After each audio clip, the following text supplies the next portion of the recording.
Uma menina cresceu entre o lixo, os escombros e os sonhos colados com tampas de garrafa. Num ato de coragem, ela grita para salvar um estranho prestes a cair num penhasco. O que parecia apenas um gesto nobre, revela uma verdade que muda o destino de ambos. Se esta linda história de superação e amor te interessou, não se esqueça de se inscrever no nosso canal e diga-nos de que cidade você nos está vendo. Continuando.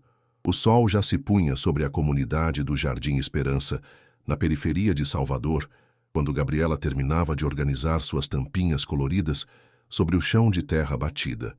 Com apenas 12 anos, ela já carregava nos olhos castanhos a determinação de quem conhece bem as dificuldades da vida.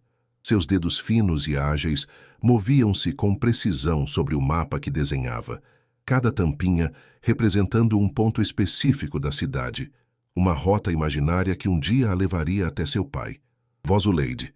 Olha só, terminei mais um pedaço do mapa, gritou animada para a senhora de cabelos grisalhos que tossia dentro do barraco de madeira. Zuleide saiu com dificuldade até a porta, apoiada em sua bengala improvisada. Os anos de trabalho como lavadeira haviam curvado sua coluna, mas não seu espírito. Sorriu ao ver a criação da neta. Tá bonito, minha flor. Mas já tá na hora de você ir vender os doces, senão volta de noite e isso é perigoso. Gabriela assentiu, guardando cuidadosamente as tampinhas em uma lata de leite vazia. Sua coleção era seu maior tesouro. Vermelhas dos refrigerantes, azuis das águas minerais, douradas das cervejas que recolhia nas ruas. Com elas construía mundos e sonhos coloridos que contrastavam com a realidade cinzenta em que vivia. A senhora tomou o remédio hoje, vó? Perguntou, enquanto pegava sua caixa de doces. Tomei sim, não se preocupe. Vai com Deus e volta logo. Gabriela beijou a testa da avó e partiu com sua caixa de cocadas, pés de moleque e quebra-queixos que preparavam juntas todas as manhãs. Era o sustento das duas desde que Zuleide adoecera e não podia mais trabalhar. Da mãe, Gabriela tinha apenas vagas lembranças. Do pai, nem isso. Apenas o que a avó contava. Um rapaz bonito que apareceu na cidade, envolveu-se com sua filha e partiu sem saber da gravidez. Caminhando pelas ruas esburacadas da comunidade, Gabriela cumprimentava os vizinhos. Todos conheciam a menina dos doces, como era chamada. Seu plano para aquele dia era aventurar-se um pouco mais longe, até a área nobre da Pituba, onde os moradores tinham mais dinheiro para gastar. Após pegar 2 ônibus e caminhar por mais 20 minutos, Gabriela chegou à avenida principal do bairro Elegante. Prédios altos e condomínios de luxo erguiam-se imponentes, tão diferentes das construções simples de sua comunidade. Ali, as pessoas caminhavam apressadas, absortas em seus celulares, quase sem notar a presença da pequena vendedora. Quer comprar doce, moço? Feito hoje de manhã bem fresquinho. Oferecia, recebendo em troca olhares de desconfiança ou simplesmente indiferença. Depois de algumas horas e poucas vendas, Gabriela decidiu tentar sua sorte na saída de um centro empresarial. O sol já se escondia quando avistou uma movimentação diferente. Um homem de terno elegante e óculos escuros despedia-se dos seguranças e caminhava em direção a um carro importado preto. Havia algo nele que prendeu a atenção de Gabriela. Talvez o modo como andava, ou a maneira como gesticulava ao falar ao telefone. Com licença, senhor. Quer comprar um doce? Ela tentou, aproximando-se timidamente. Eduardo Vasconcelos, um dos empresários mais influentes da Bahia, olhou rapidamente para a menina, pronto para dispensá-la. Mas algo no olhar dela o fez hesitar. Por um instante, foi como se visse algo familiar naqueles olhos. Não, obrigado, respondeu secamente entrando no carro. Gabriela suspirou, já acostumada às negativas.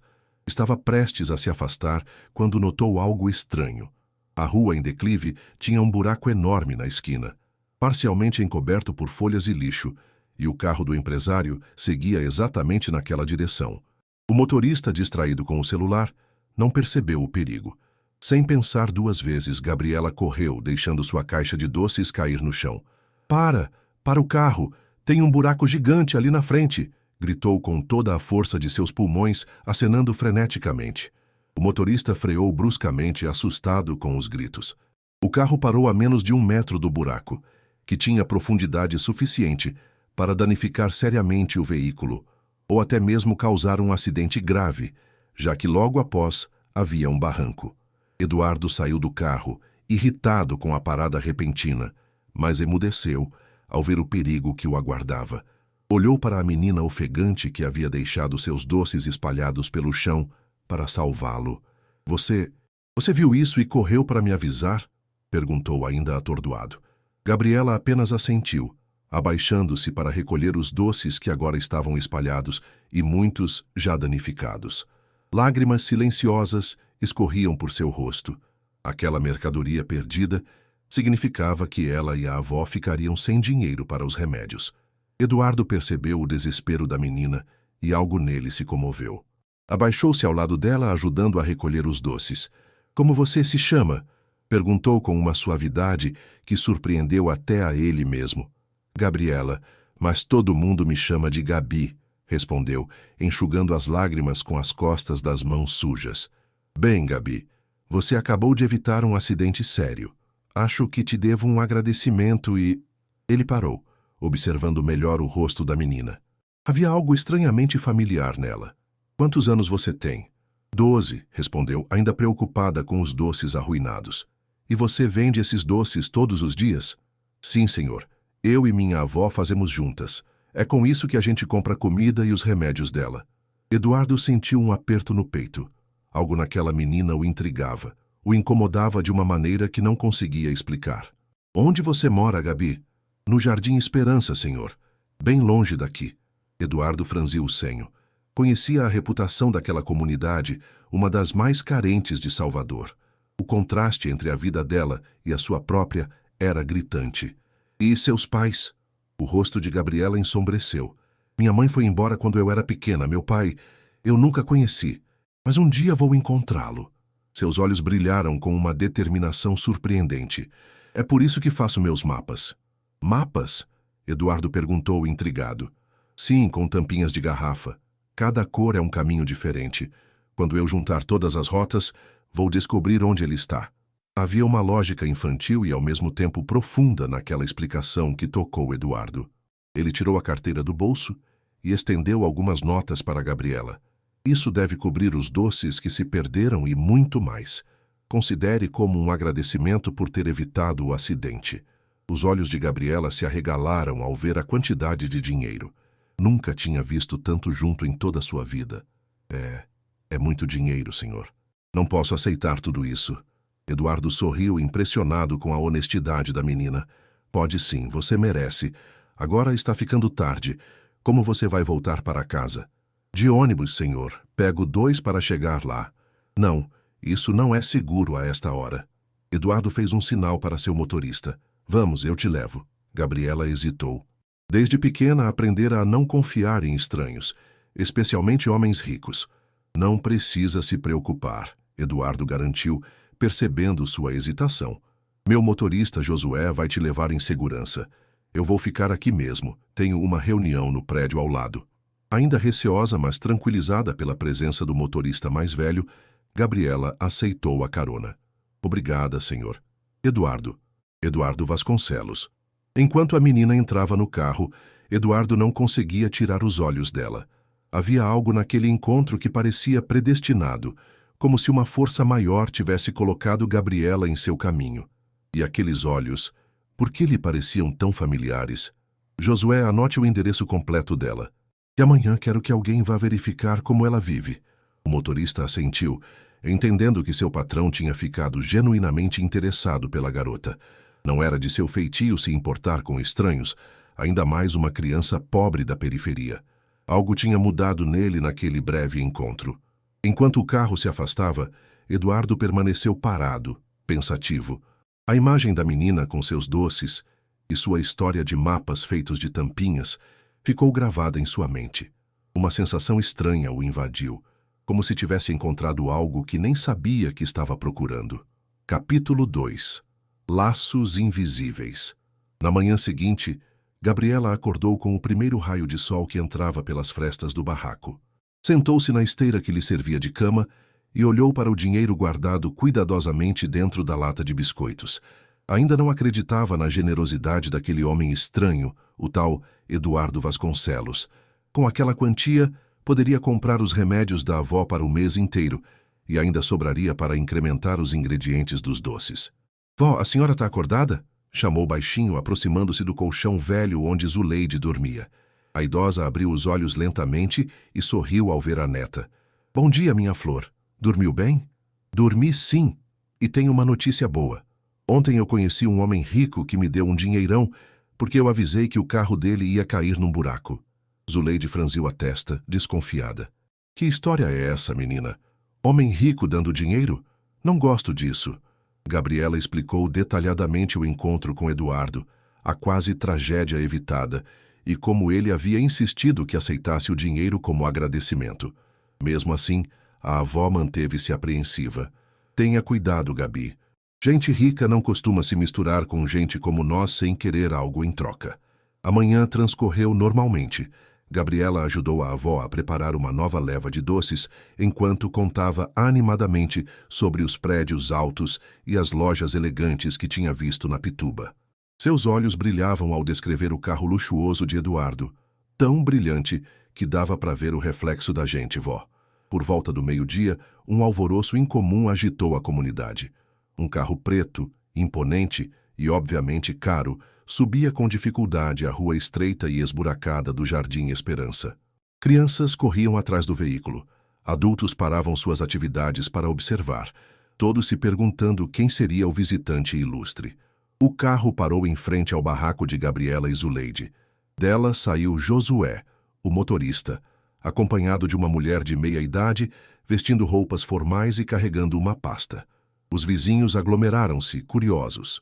Estamos procurando a residência de Gabriela Santos, anunciou a mulher, consultando um papel. Gabriela apareceu na porta, nervosa e confusa. Sou eu, senhora. A mulher sorriu profissionalmente. Olá, Gabriela. Meu nome é doutora Renata Oliveira. Sou assistente social e advogada do senhor Eduardo Vasconcelos. Ele me pediu para vir conversar com você e sua avó. Zuleide surgiu atrás da neta, apoiada em sua bengala, desconfiança estampada em seu rosto enrugado. E o que um homem como Eduardo Vasconcelos quer com a minha neta? Renata manteve o sorriso, mas sua expressão tornou-se mais séria. Senhora Zuleide, acredito que seja melhor conversarmos em particular.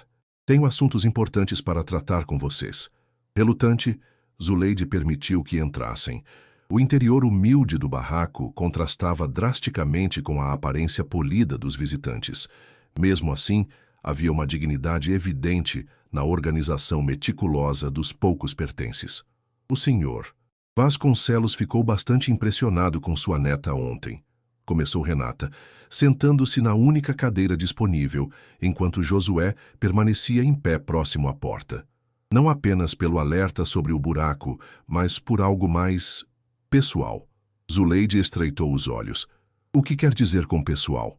Senhora Zuleide, o senhor Vasconcelos notou uma semelhança impressionante entre Gabriela e ele mesmo. Isso despertou sua curiosidade. Um silêncio pesado se instalou no barraco. Gabriela olhava confusa de sua avó para a visitante. Zuleide, por sua vez, parecia ter empalidecido. O que ele quer, afinal? Perguntou a idosa, com voz trêmula. Ele gostaria de realizar um teste de DNA. As palavras caíram como uma bomba.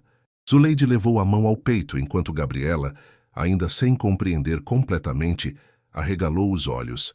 Teste de DNA? Por quê? Questionou a menina. Renata olhou diretamente para Zuleide, ignorando momentaneamente a pergunta da garota. Senhora, o senhor Vasconcelos teve um relacionamento há aproximadamente 13 anos com uma jovem chamada Luísa Santos. Ele acredita que esta jovem possa ser a mãe de Gabriela. Estou correta? Zuleide fechou os olhos como se absorvendo o impacto de um golpe. Quando os reabriu, lágrimas escorriam por suas faces enrugadas.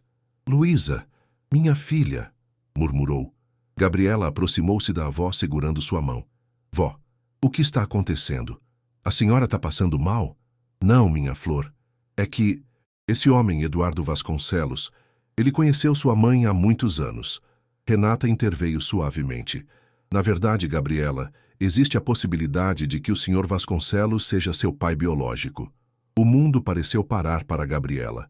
As tampinhas de garrafa, os mapas coloridos, Os sonhos de encontrar um pai desconhecido, tudo ganhou um novo significado. Seu coração disparou. Meu pai? Aquele homem rico é meu pai? É o que o teste de DNA vai determinar, explicou Renata. Se vocês concordarem, podemos realizar o procedimento hoje mesmo. É simples, indolor e teremos o resultado em poucos dias. Zuleide olhou para a neta, vendo o misto de confusão e esperança em seus olhos. Por anos havia protegido Gabriela, criando-a sozinha após o desaparecimento de Luísa. Agora, o passado voltava para reclamar seu lugar. E se for verdade, o que acontece depois? Perguntou a idosa. Isso dependerá do Sr. Vasconcelos e de vocês, mas ele me garantiu que, se Gabriela for realmente sua filha, assumirá todas as responsabilidades paternas. Isso inclui suporte financeiro, educação adequada e a possibilidade de uma nova moradia. Gabriela mal conseguia respirar. Sua mente infantil, porém perspicaz, tentava processar a reviravolta que sua vida estava prestes a tomar.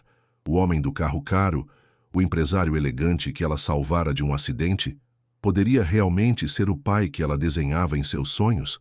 Eu quero fazer o teste, declarou com firmeza surpreendente para sua idade. Zuleide hesitou, mas sabia que não podia negar à neta essa oportunidade. Olhou para os olhos determinados de Gabriela e viu neles o mesmo brilho que Luísa tinha quando decidia algo, uma mistura de esperança, teimosia e coragem. Está bem, concordou finalmente, mas quero estar presente em todo o processo. Renata assentiu, satisfeita. Claro, senhora. Tudo será feito com transparência e respeito. O procedimento foi rápido e simples, apenas uma coleta de saliva com um cotonete especial. Enquanto Renata guardava as amostras em recipientes identificados, explicou que o Sr. Vasconcelos já havia fornecido seu material genético pela manhã e que os resultados estariam disponíveis em 3 dias úteis. Enquanto isso, acrescentou a advogada, o Sr. Vasconcelos gostaria de conhecer melhor Gabriela. Com sua permissão, Sra. Zuleide, ele gostaria de convidar vocês duas para um almoço em sua residência amanhã. Zuleide hesitou novamente, mas o olhar suplicante de Gabriela a convenceu. Está bem, mas eu vou junto. Certamente. O motorista virá buscá-las às 11 horas. Depois que os visitantes partiram, a comunidade inteira cercou o barraco, curiosa. Gabriela, contudo, pediu à avó que não contasse a ninguém sobre o possível parentesco com Eduardo Vasconcelos. Instintivamente, sabia que aquela informação poderia mudar a forma como as pessoas a tratavam, e ela não queria isso, ao menos não até ter certeza. Naquela noite, deitada em sua esteira, Gabriela não conseguia dormir. Suas mãos moviam-se automaticamente, organizando as tampinhas de garrafa em um novo padrão. Desta vez, não eram rotas imaginárias, mas um caminho real, o caminho que a levara até Eduardo Vasconcelos. Será que é verdade, vó? Sussurrou na escuridão. Será que eu encontrei meu pai? Zuleide, também acordada, suspirou pesadamente. Talvez, minha flor. Talvez. A senhora conheceu ele? Quando ele namorou minha mãe? Zuleide hesitou. As memórias daquela época eram dolorosas. Sim, conheci. Ele era mais jovem, claro. Trabalhava numa empresa grande, mas ainda não era dono de nada. Sua mãe o conheceu numa festa. Ela trabalhava como garçonete em eventos chiques. E eles se amavam? A pergunta inocente trouxe um nó à garganta de Zuleide. Sua mãe o amava muito, Gabi. Quanto a ele, nunca tive certeza. O relacionamento foi breve. Quando Luísa descobriu que estava grávida, ele já tinha ido embora, transferido para outra cidade. Ela nunca contou a ele sobre você. Por que não? Orgulho, talvez, ou medo. Luísa sempre foi muito independente. E talvez ela tenha sentido que ele não a amava o suficiente para ficar. Gabriela processou a informação em silêncio. Então, falou com uma sabedoria além de seus anos. Mas agora ele vai saber. Agora vamos ter uma chance de ser uma família. Zuleide não respondeu. Em seu coração temia as mudanças que aquela descoberta traria. Mas em sua mente sabia que era o melhor para Gabriela. A menina merecia mais do que uma vida de privações no Jardim Esperança. Do outro lado da cidade, em sua mansão no Caminho das Árvores, Eduardo Vasconcelos também não conseguia dormir. O encontro inesperado com Gabriela havia desenterrado memórias de um passado quase esquecido. Luísa Santos. O breve e intenso romance de juventude. A transferência repentina para São Paulo. O retorno a Salvador anos depois, já como um empresário bem-sucedido, sem nunca ter procurado por ela. Se Gabriela fosse realmente sua filha, sua vida mudaria completamente. Aos 42 anos, solteiro e dedicado exclusivamente aos negócios, nunca havia considerado seriamente a paternidade. Agora, ela poderia chegar de repente, na forma de uma menina de 12 anos criada na pobreza, com uma sabedoria de vida que muitos adultos não possuíam. O que farei se for verdade? Murmurou para o teto de seu quarto luxuoso. A resposta veio sem hesitação. Faria o que fosse necessário para compensar os anos perdidos. Daria a Gabriela tudo o que o dinheiro pudesse comprar: educação, conforto, segurança. Mas, no fundo, sabia que havia algo que nem toda sua fortuna poderia adquirir: o tempo. Os 12 anos que não viu sua filha crescer, não ouviu suas primeiras palavras, não acompanhou seus primeiros passos. Com esse pensamento, Eduardo finalmente fechou os olhos, determinado a não desperdiçar mais nenhum momento se o teste confirmasse suas suspeitas. Capítulo 3. Mundos que se encontram.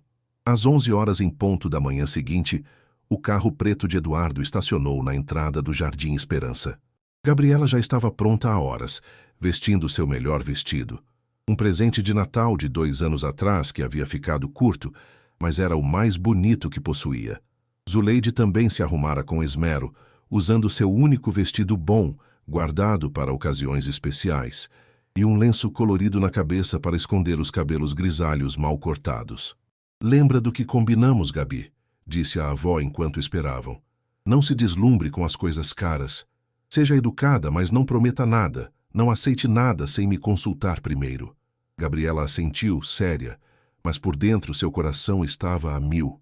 Hoje conheceria a casa, não a mansão, do homem que poderia ser seu pai. Levava consigo, escondida no bolso do vestido, uma tampinha dourada, sua preferida, como uma espécie de amuleto. Quando o motorista Josué abriu a porta do carro para elas, Gabriela não pôde deixar de notar os olhares curiosos e invejosos dos vizinhos. Ninguém no Jardim Esperança jamais havia entrado em um carro como aquele. O trajeto para o bairro Caminho das Árvores levou cerca de 40 minutos. Durante todo o percurso, Gabriela manteve o rosto colado à janela, maravilhada com a transformação gradual da paisagem, das ruas estreitas e esburacadas da periferia para as avenidas largas e arborizadas da zona nobre de Salvador. Quando o carro finalmente cruzou os portões de uma propriedade imensa, protegida por muros altos e sistemas de segurança, Gabriela soltou uma exclamação de espanto. A mansão que se erguia à sua frente parecia saída de um filme, branca, imponente, com janelas enormes e uma escadaria de mármore que levava à entrada principal. "É aqui que ele mora?" perguntou, incrédula. "Sim, senhorita", respondeu Josué com um sorriso. "Bem-vindas à residência Vasconcelos." Zuleide apertou a mão da neta, como se temesse que ela pudesse desaparecer naquele mundo tão diferente do seu. Havia um nó em sua garganta. Parte medo, parte culpa por nunca ter conseguido oferecer nem um décimo daquele conforto à menina. Eduardo os aguardava no hall de entrada, vestido de maneira mais casual do que no dia do encontro, mas ainda assim elegante. Ao ver Gabriela, seu rosto se iluminou com um sorriso genuíno. "Bem-vindas. Estou muito feliz que tenham aceitado meu convite." Gabriela sorriu timidamente, sem saber como agir. Aquele homem alto e imponente poderia ser seu pai, o herói de seus sonhos infantis, o destino final de todos os seus mapas imaginários. "Obrigada pelo convite, senhor", respondeu Zuleide formalmente, apertando a mão estendida de Eduardo. "Por favor, apenas Eduardo. Venham, vamos almoçar no jardim. Está um dia lindo." Ele os conduziu através da mansão, cujo interior era ainda mais impressionante. Pisos de mármore, obras de arte nas paredes, móveis que pareciam antigos e valiosos. Gabriela olhava para tudo com olhos arregalados, tentando memorizar cada detalhe para contar depois às amigas da comunidade. O Jardim dos Fundos era um paraíso de verde e flores, com uma piscina de água cristalina e uma mesa elegantemente posta sob uma pérgola coberta de trepadeiras floridas. Uma mulher de meia idade, usando uniforme de empregada, sorriu ao vê-los. "Esta é Dona Helena, minha governanta há mais de 20 anos", apresentou Eduardo. Ela preparou um almoço especial para nós. O almoço transcorreu em uma mistura de momentos desconfortáveis e descobertas mútuas. Eduardo perguntava sobre a vida de Gabriela, a escola, os amigos, as brincadeiras. A menina, inicialmente tímida, foi se soltando aos poucos, especialmente quando começou a falar sobre seus mapas de tampinhas. "Posso mostrar como eu faço?" perguntou, tirando a tampinha dourada do bolso. Eduardo assentiu, visivelmente interessado. "Cada cor tem um significado", explicou Gabriela, colocando a tampinha sobre a toalha branca da mesa. "As vermelhas são lugares perigosos onde não devo ir. As azuis são caminhos seguros. As verdes são lugares onde pessoas boas moram, que podem me ajudar se eu precisar. E as douradas..." Ela hesitou, olhando diretamente para Eduardo. "As douradas são especiais. São os lugares onde eu sentia que poderia encontrar meu pai." Um silêncio emocionado se estabeleceu. Eduardo engoliu em seco, claramente tocado pela simbologia infantil e ao mesmo tempo profunda. "E você já tem muitas tampinhas douradas?" perguntou com voz embargada. "Só esta", respondeu Gabriela. "Elas são difíceis de encontrar. Mas agora..." Ela deslizou a tampinha pela mesa, parando-a exatamente na frente de Eduardo. "Agora eu acho que encontrei o lugar certo para ela." Zuleide observava a interação com o coração apertado. Via naquela troca algo que ia além da curiosidade mútua. Havia uma conexão, uma espécie de reconhecimento instintivo entre os dois. Fosse pelo sangue ou pelo destino, algo ligava aquele homem rico à sua neta. Após a sobremesa, Eduardo sugeriu mostrar a propriedade a Gabriela. "Posso, vó?" perguntou a menina, animada. Zuleide hesitou, mas concordou. Enquanto os dois se afastavam pelo jardim, Dona Helena se aproximou com mais café. "A menina é a cara dele, não é?" comentou a governanta. Zuleide suspirou. "Sim. Desde pequena que tem os mesmos olhos, o mesmo jeito de franzir a testa quando está pensando. O senhor Eduardo nunca foi de falar sobre sua vida pessoal", continuou Helena, sentando-se à mesa com uma familiaridade que sugeria anos de serviço. "Mas sempre senti que havia algo faltando na vida dele. Talvez seja ela, essa menina." No outro lado do jardim, Eduardo mostrava a Gabriela uma pequena estufa onde cultivava orquídeas raras. "Você gosta de plantas?" perguntou. "Gosto, sim. Lá em casa eu tenho um pezinho de manjericão e um de hortelã que crescem em latas velhas. A avó usa para fazer chá e para temperar a comida." Eduardo sorriu, imaginando as latas improvisadas em contraste com sua estufa tecnológica. "Sabe, Gabriela, independentemente do resultado do teste, eu gostaria de ajudar você e sua avó." A menina o encarou com uma intensidade surpreendente. "Por quê? Se não for meu pai, por que ajudaria?" A pergunta direta o pegou desprevenido. Porque você me ajudou. Você impediu que eu sofresse um acidente sem esperar nada em troca. E porque..." Ele hesitou, buscando as palavras certas. "Porque algo me diz que devo fazer isso." Gabriela refletiu por um momento. Depois falou com uma sabedoria que não combinava com sua idade. "A avó sempre diz que ajudar os outros não é só dar coisas. É ensinar a pessoa a conseguir as coisas por ela mesma." Eduardo a encarou, surpreso com a profundidade daquelas palavras. "Sua avó é uma mulher muito sábia. E você também, Gabriela. Muito mais do que eu era com sua idade." De volta à mansão, encontraram Renata, a advogada que havia chegado para uma reunião com Eduardo. Ao ver Gabriela, sorriu. "Olá. Estou vendo que já estão se conhecendo melhor. Os resultados do exame devem sair em 2 dias." Gabriela assentiu, subitamente tensa com a lembrança do teste. E se desse negativo? E se toda essa nova possibilidade de vida desaparecesse tão rapidamente quanto surgiu? "Eu gostaria de fazer uma proposta", disse Eduardo, voltando-se para Zuleide. "Independentemente do resultado do teste, quero convidar você e Gabriela para ficarem aqui na mansão por alguns dias. Tenho quartos de hóspedes que raramente são usados, e seria uma oportunidade para nos conhecermos melhor." Zuleide franziu o senho desconfiada. "Não sei, Sr. Eduardo. Temos nossa casa, nossa vida." "Eu entendo sua hesitação", respondeu ele. "Mas pense nisso. Se o teste for positivo, teremos que decidir muitas coisas juntos.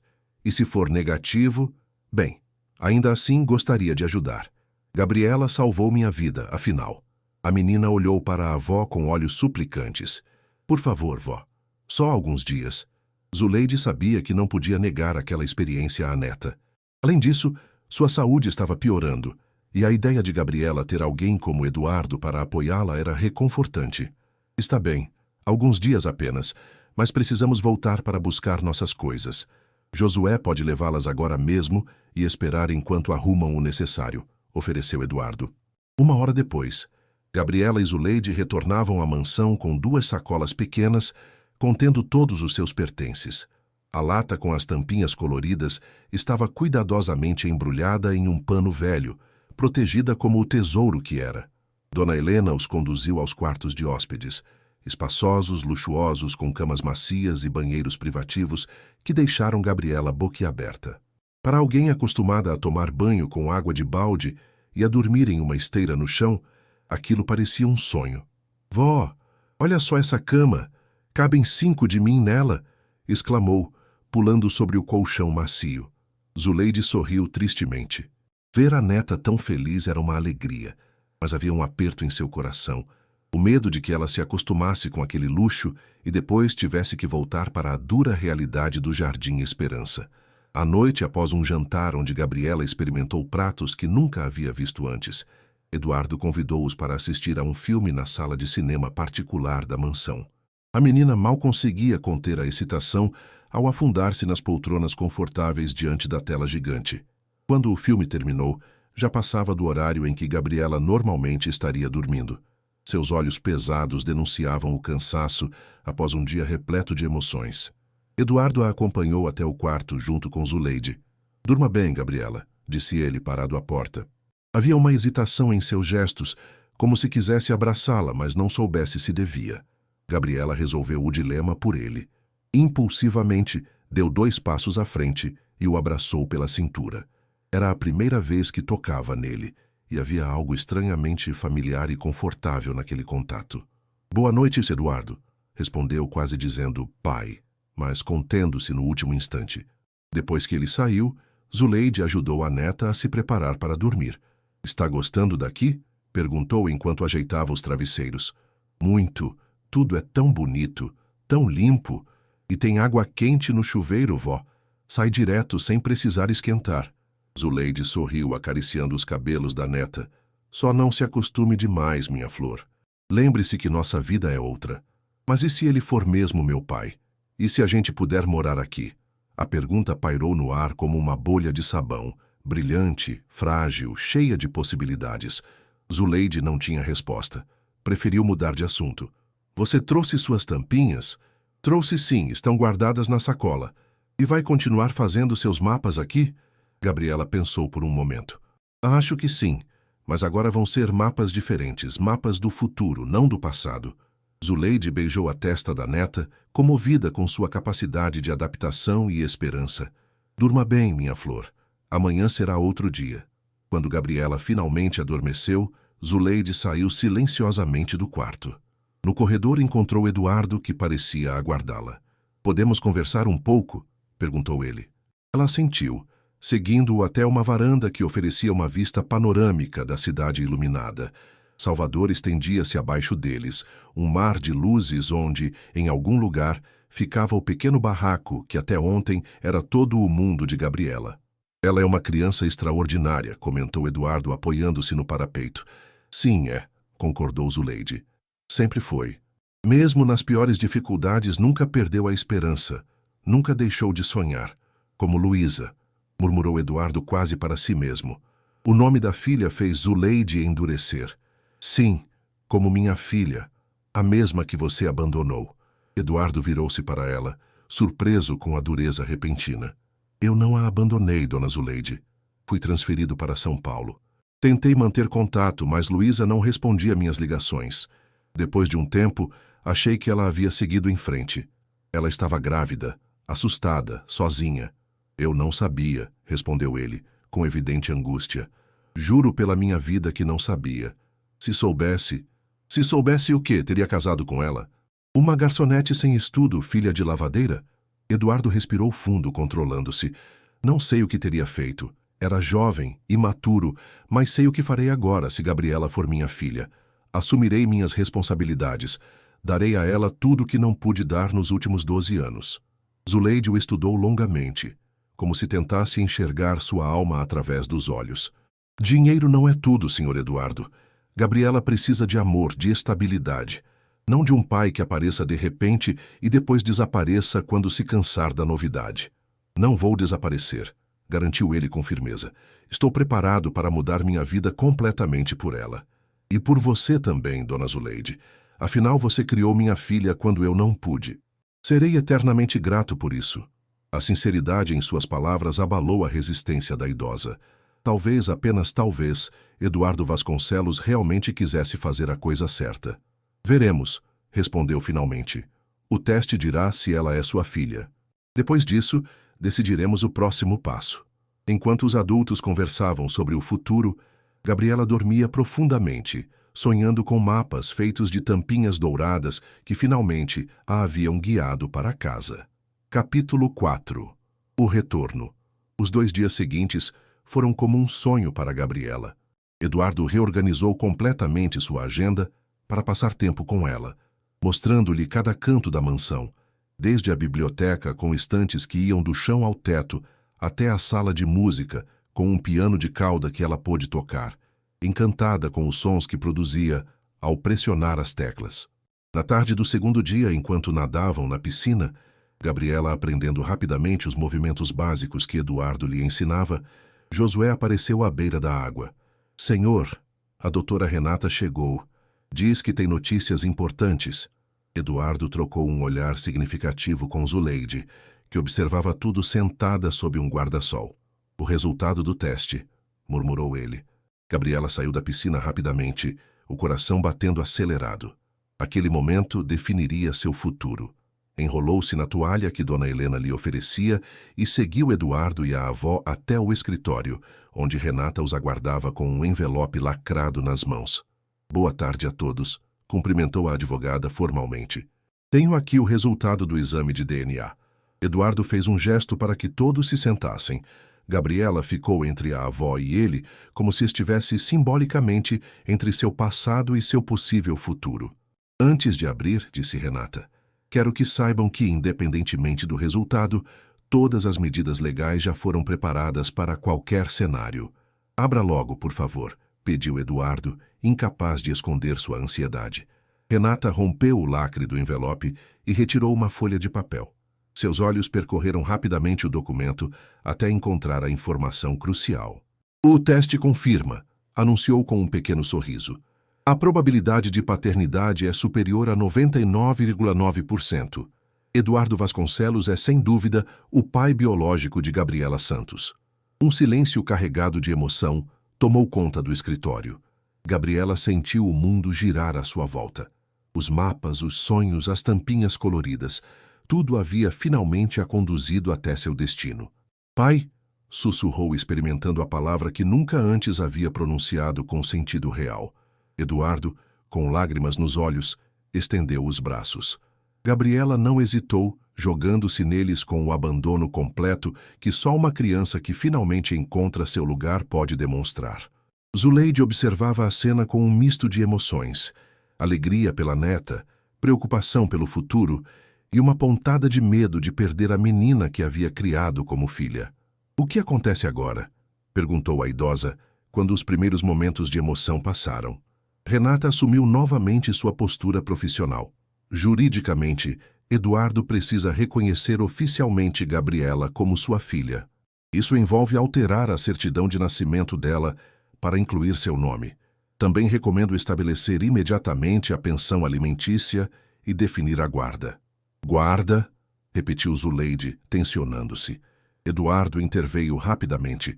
Dona Zuleide, jamais pensaria em separar Gabriela de você. Vocês duas podem se mudar para cá, para esta casa. Há espaço de sobra. Mas e nossa casa? Nossa vida? Podemos manter sua casa no Jardim Esperança, se quiser, respondeu ele. Mas honestamente acredito que Gabriela merece as oportunidades que posso oferecer aqui. Escolas melhores, conforto, segurança. Gabriela olhava de um para outro, dividida. Parte dela queria desesperadamente esta nova vida, mas outra parte temia abandonar tudo o que conhecia. E meus amigos? E meus mapas? Perguntou em voz baixa. Você pode continuar fazendo seus mapas aqui, garantiu Eduardo. E quanto aos amigos, poderá visitá-los sempre que quiser. Além disso, fará novos amigos na escola nova. A menção à escola fez os olhos de Gabriela brilharem. Sempre fora uma aluna dedicada, mesmo na escola simples que frequentava na comunidade. Que escola seria? Perguntou. O Colégio Baiense, respondeu Eduardo. É um dos melhores de Salvador. Zuleide respirou fundo, reconhecendo que era uma oportunidade única para sua neta. Toda sua vida havia sido dedicada a dar a Gabriela uma chance melhor do que tivera. Seria egoísmo negar-lhe isso agora. Se é o que Gabriela quer, concedeu finalmente. A menina abraçou a avó. Vó, a gente vai ficar juntas. E vai ser melhor para a senhora também. Aqui tem médico bom para cuidar da sua saúde. A reunião prosseguiu com detalhes práticos sendo discutidos. Renata explicou que prepararia toda a documentação necessária, incluindo o processo de reconhecimento de paternidade. Eduardo comprometeu-se a providenciar tratamento médico especializado para Zuleide e a matricular Gabriela na nova escola assim que possível. Quando Renata se despediu, prometendo retornar em 2 dias com os documentos para assinatura, Eduardo sugeriu um jantar especial para comemorar. Posso convidar algumas pessoas importantes da minha vida para conhecerem vocês, propôs. Nada muito formal, apenas alguns amigos próximos. Gabriela concordou animadamente, enquanto Zuleide aceitou com mais reserva. A ideia de um jantar com a elite de Salvador a deixava desconfortável, mas sabia que teria que se acostumar com o novo mundo de sua neta. Naquela noite, após Gabriela adormecer, Eduardo encontrou Zuleide novamente na varanda. Há algo que preciso lhe perguntar, disse ele seriamente. Sobre Luísa. O que aconteceu com ela? Zuleide envelheceu 10 anos naquele instante. Era uma pergunta que temia desde o momento em que Eduardo reaparecera. Ela partiu, respondeu vagamente. Para onde? Não sei ao certo. Depois que Gabriela nasceu, Luísa entrou em depressão. Não conseguia criar a menina. Dizia que não tinha condições, que estava assustada. Deixou Gabriela comigo quando ela tinha apenas 3 meses e disse que ia procurar trabalho em outra cidade. Prometeu voltar, mas a voz de Zuleide falhou. Recebíamos cartas de vez em quando, depois telefonemas, cada vez mais raros. O último contato foi há quase 6 anos. Eduardo absorveu a informação com dor evidente. Nunca contou a Gabriela. Contei versões suavizadas, que a mãe precisou ir trabalhar longe, que mandava notícias. Não queria que ela se sentisse abandonada. E sobre mim? Disse que você não sabia dela, e se soubesse, talvez tivesse ficado. Eduardo suspirou pesadamente. Obrigado por isso. Por não me transformar em vilão na história. Zuleide deu de ombros. Que bem faria a menina odiar um pai que nunca conheceu. Ela sempre preferiu sonhar com o dia em que te encontraria. A conversa foi interrompida pelo som da campainha, incomum àquela hora da noite. Minutos depois, Josué apareceu na varanda. Senhor, desculpe incomodar, mas há uma mulher na portaria insistindo em falar com o senhor. Diz que é urgente. Quem é? Não quis se identificar, senhor. Apenas disse que é sobre sua filha. Eduardo e Zuleide trocaram olhares alarmados. Como ela soube? Murmurou Eduardo. Ainda não tornamos público o resultado do teste. Mande-a entrar, decidiu ele após alguns segundos de hesitação. Josué assentiu e se retirou. Eduardo e Zuleide desceram até o hall de entrada, tensos com a visitante misteriosa. Quando a porta principal se abriu, a mulher que entrou fez Zuleide soltar um grito abafado. Luísa! Eduardo sentiu o chão desaparecer sob seus pés. Ali parada diante dele, estava a mulher que não via há 13 anos. Mais magra, com o rosto marcado pelo tempo e por experiências difíceis, mas inconfundivelmente Luísa. Os mesmos olhos de Gabriela.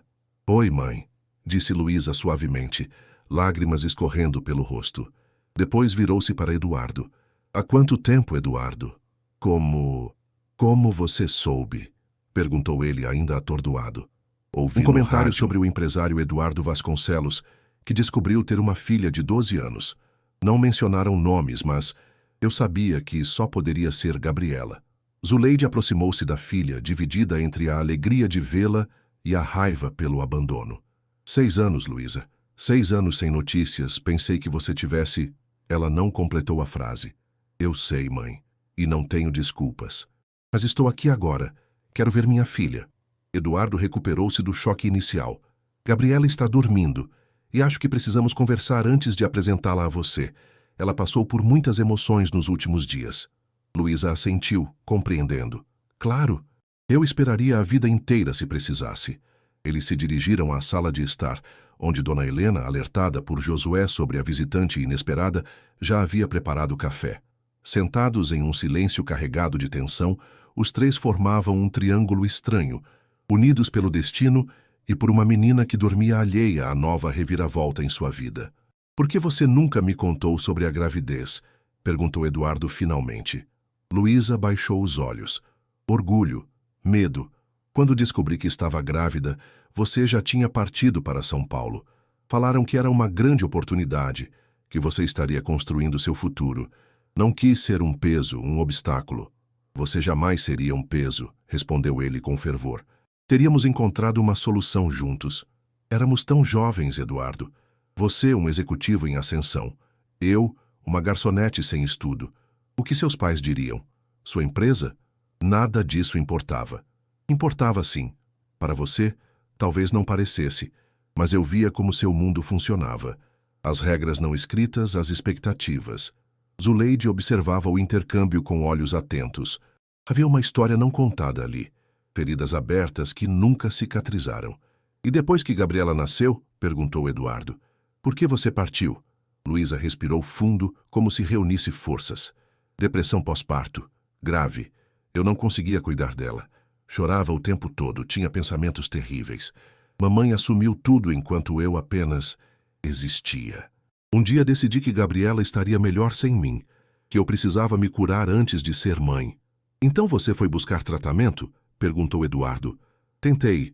Fui para o Rio, depois São Paulo. Trabalhei como doméstica, caixa de supermercado, o que aparecesse. Mas o dinheiro nunca era suficiente para um tratamento adequado. Vivia de antidepressivos genéricos e sessões ocasionais em postos de saúde. Zuleide enxugou uma lágrima. Por que não pediu ajuda, minha filha? Vergonha, mamãe. Culpa por ter abandonado Gabriela. Quanto mais tempo passava, mais difícil ficava voltar. E agora? Perguntou Eduardo. Por que voltar justamente agora? Luísa enfrentou seu olhar diretamente. Porque finalmente encontrei estabilidade. Consegui terminar os estudos, fiz um curso técnico de enfermagem, estou trabalhando há quase 2 anos no mesmo hospital em Belo Horizonte. Aluguei um apartamento pequeno, mas decente. Planejava vir no próximo mês, na verdade, quando tivesse juntado mais dinheiro. Mas então ouvi sobre você e Gabriela e soube que precisava vir imediatamente. Eduardo estudou-a atentamente, tentando conciliar a jovem por quem se apaixonara com esta mulher marcada pela vida que tinha diante de si. Havia sinceridade em suas palavras, dor genuína em seus olhos. Gabriela sonha em conhecer você, disse finalmente. Nos mapas que ela faz com tampinhas de garrafa, sempre houve espaço para a mãe que um dia voltaria. Luísa soluçou, incapaz de conter a emoção. Eu nunca a esqueci, nem por um dia. Tenho todas as fotos que mamãe me enviava, guardadas como tesouros. Sei que não mereço perdão, nem dela nem de vocês, mas não cabe a nós perdoar, interrompeu Zuleide suavemente. Cabe a Gabriela. Nesse momento, um pequeno ruído na porta fez os três se virarem. Ali, parada em sua camisola azul, estava Gabriela. Seus olhos arregalados iam de um rosto a outro, até fixarem-se em Luísa. Mamãe, sussurrou, sua voz mal audível. Luísa levantou-se tremendo. Gabriela. Foi tudo o que conseguiu dizer antes que a voz falhasse. A menina deu um passo hesitante à frente, depois outro. Havia uma mistura de emoções em seu rosto. Confusão, esperança, mágoa, curiosidade. É você mesmo? Você voltou? Luísa caiu de joelhos, ficando na altura da filha. Sim, meu amor, sou eu. Voltei. E se você me deixar, nunca mais vou embora. Gabriela não se moveu por um longo momento. Depois, com a sabedoria que sempre surpreendia os adultos ao seu redor, perguntou, por que você foi embora? Luísa engoliu em seco, sabendo que devia a verdade à filha. Eu estava doente, Gabi. Não do corpo, mas da mente. Não conseguia cuidar direito de você. E tinha medo de te fazer mal. Então fui procurar um jeito de me curar. E se curou? Sim, com o tempo. Mas então tive medo de voltar, medo que você me odiasse por ter ido embora. Gabriela deu mais um passo à frente. Eu nunca te odiei, só sentia sua falta. Fazia mapas para encontrar papai, mas sempre deixava um caminho para você também. Eduardo e Zuleide observavam a cena paralisados pela intensidade do momento. A capacidade de Gabriela de processar algo tão complexo os deixava sem palavras. Posso te abraçar? Perguntou Luísa com a voz embargada. Gabriela hesitou apenas por um segundo, antes de se lançar nos braços da mãe. O abraço que se seguiu era 13 anos de ausência, de perguntas não respondidas, de sonhos adiados, finalmente encontrando resolução. Eduardo aproximou-se lentamente, colocando uma mão no ombro de Gabriela. A menina ergueu o rosto molhado de lágrimas e estendeu o braço puxando-o para o abraço. Zuleide juntou-se a eles, completando o círculo. Ali, no meio da sala luxuosa, formava-se algo que ia além de riqueza ou pobreza, além de erros do passado ou promessas para o futuro. Uma família improvisada, imperfeita, mas real. E no centro dela, uma menina cujos mapas de tampinhas coloridas haviam finalmente encontrado seu destino. Agora tenho um pai e uma mãe, murmurou Gabriela maravilhada. E sempre teve uma avó, acrescentou Zuleide com voz embargada. Vamos fazer dar certo, prometeu Eduardo, olhando para Luísa por cima da cabeça da filha. Não havia acusação em seu olhar, apenas determinação. Juntos, Luísa assentiu ainda segurando Gabriela, como se temesse que ela pudesse desaparecer. Juntos, repetiu. Capítulo 5. Sombras do passado. As semanas que se seguiram trouxeram mudanças rápidas e profundas na vida de todos. Gabriela foi oficialmente reconhecida como filha de Eduardo Vasconcelos, seu nome alterado para Gabriela Santos Vasconcelos em uma cerimônia íntima no cartório.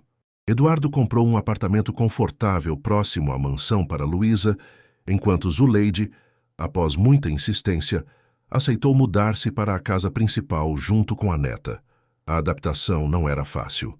Gabriela iniciou seus estudos no Colégio Baiense, onde enfrentava o desafio de conviver com crianças de realidade completamente diferente da sua. Zuleide sentia-se deslocada na mansão, acordando cedo por hábito e frequentemente sendo encontrada na cozinha, tentando ajudar Dona Helena nos afazeres domésticos. Luísa dividia seu tempo entre o novo apartamento e visitas à mansão, reconstruindo lentamente sua relação com a filha. Eduardo, por sua vez, enfrentava os desafios de ser pai de repente. Reorganizou sua agenda de trabalho, delegou responsabilidades, cancelou viagens, tudo para estar presente na vida de Gabriela. Contratou professores particulares para ajudá-la a alcançar o nível acadêmico de seus novos colegas e fazia questão de participar das reuniões escolares, para espanto dos outros pais que nunca o haviam visto naquele ambiente. Foi durante um desses eventos escolares, uma feira de ciências, onde Gabriela apresentava um projeto sobre reciclagem inspirado em seus mapas de tampinhas, que Eduardo notou um homem observando-os com interesse excessivo. "Tudo bem, Eduardo?" perguntou Luísa, percebendo sua distração. "Sim, apenas... Você conhece aquele homem ali? O de terno cinza?" Luísa olhou discretamente na direção indicada. "Não, nunca vi. Por quê?" "Nada, só uma impressão."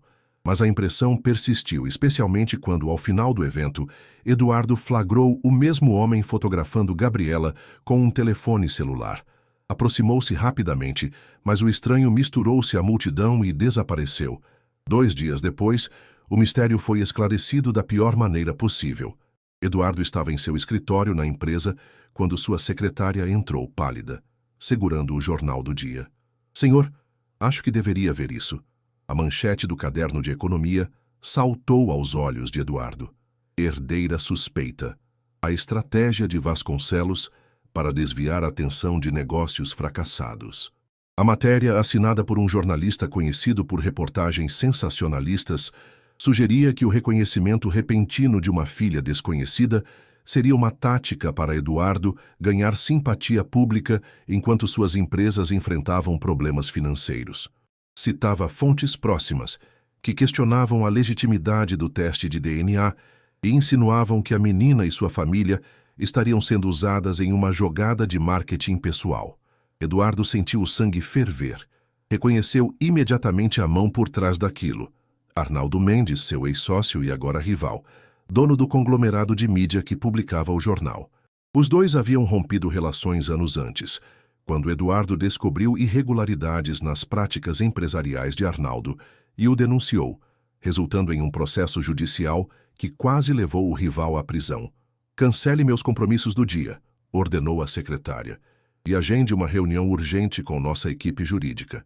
No caminho para casa, Eduardo tentava organizar os pensamentos. Como protegeria Gabriela desse ataque? A menina finalmente começava a se adaptar à nova vida, a construir amizades na escola, a se reconciliar com a mãe. Esse escândalo poderia devastá-la. Ao chegar à mansão, encontrou Zuleide na sala, assistindo ao noticiário da tarde com expressão horrorizada. Na tela, uma âncora debatia a polêmica do herdeiro Vasconcelos com um painel de comentaristas. "Desliga isso", pediu Eduardo, tomando o controle remoto. "Onde está Gabriela?" "Na escola ainda. Luísa foi buscá-la hoje." Eduardo assentiu, grato pela coincidência. Precisava de tempo para pensar em como abordar o assunto com a filha. "Dona Zuleide, preciso que me ajude. Quando elas chegarem, vamos tentar manter Gabriela longe da televisão e de celulares. Não quero que ela veja essas notícias antes que possamos conversar com ela." A idosa concordou, preocupada. "O que está acontecendo, Eduardo? Quem faria algo assim?" "Alguém que quer me ferir usando o que tenho de mais precioso agora", respondeu sombriamente. Quando Luísa e Gabriela chegaram, 1 hora depois, a tensão era palpável. Gabriela, perceptiva como sempre, notou imediatamente que algo estava errado. "Aconteceu alguma coisa?" perguntou, olhando desconfiada para os adultos. Eduardo respirou fundo. Não podia mentir para ela. Em algum momento a verdade apareceria. "Sim, Gabi. Um homem que não gosta de mim publicou mentiras sobre nós no jornal." "Que tipo de mentiras?" "Ele está dizendo que você não é realmente minha filha, que estamos fingindo para as pessoas gostarem mais de mim." Os olhos de Gabriela se arregalaram, primeiro em confusão, depois em indignação. "Mas isso é mentira. Fizemos o teste de DNA. A doutora Renata mostrou o papel." "Eu sei, querida. E vamos esclarecer tudo. Mas nas próximas semanas podem aparecer mais notícias ruins. Pessoas podem fazer perguntas na escola ou dizer coisas desagradáveis." Luísa aproximou-se, colocando o braço em volta dos ombros da filha. "Gabi, você é forte. Sempre foi. E agora tem todos nós ao seu lado." A menina ficou em silêncio por um momento, processando a informação. Depois, surpreendendo a todos como costumava fazer, perguntou: "Ele é uma pessoa má?" "Arnaldo? Não sei se é mau, mas certamente é rancoroso e desonesto", respondeu Eduardo com sinceridade.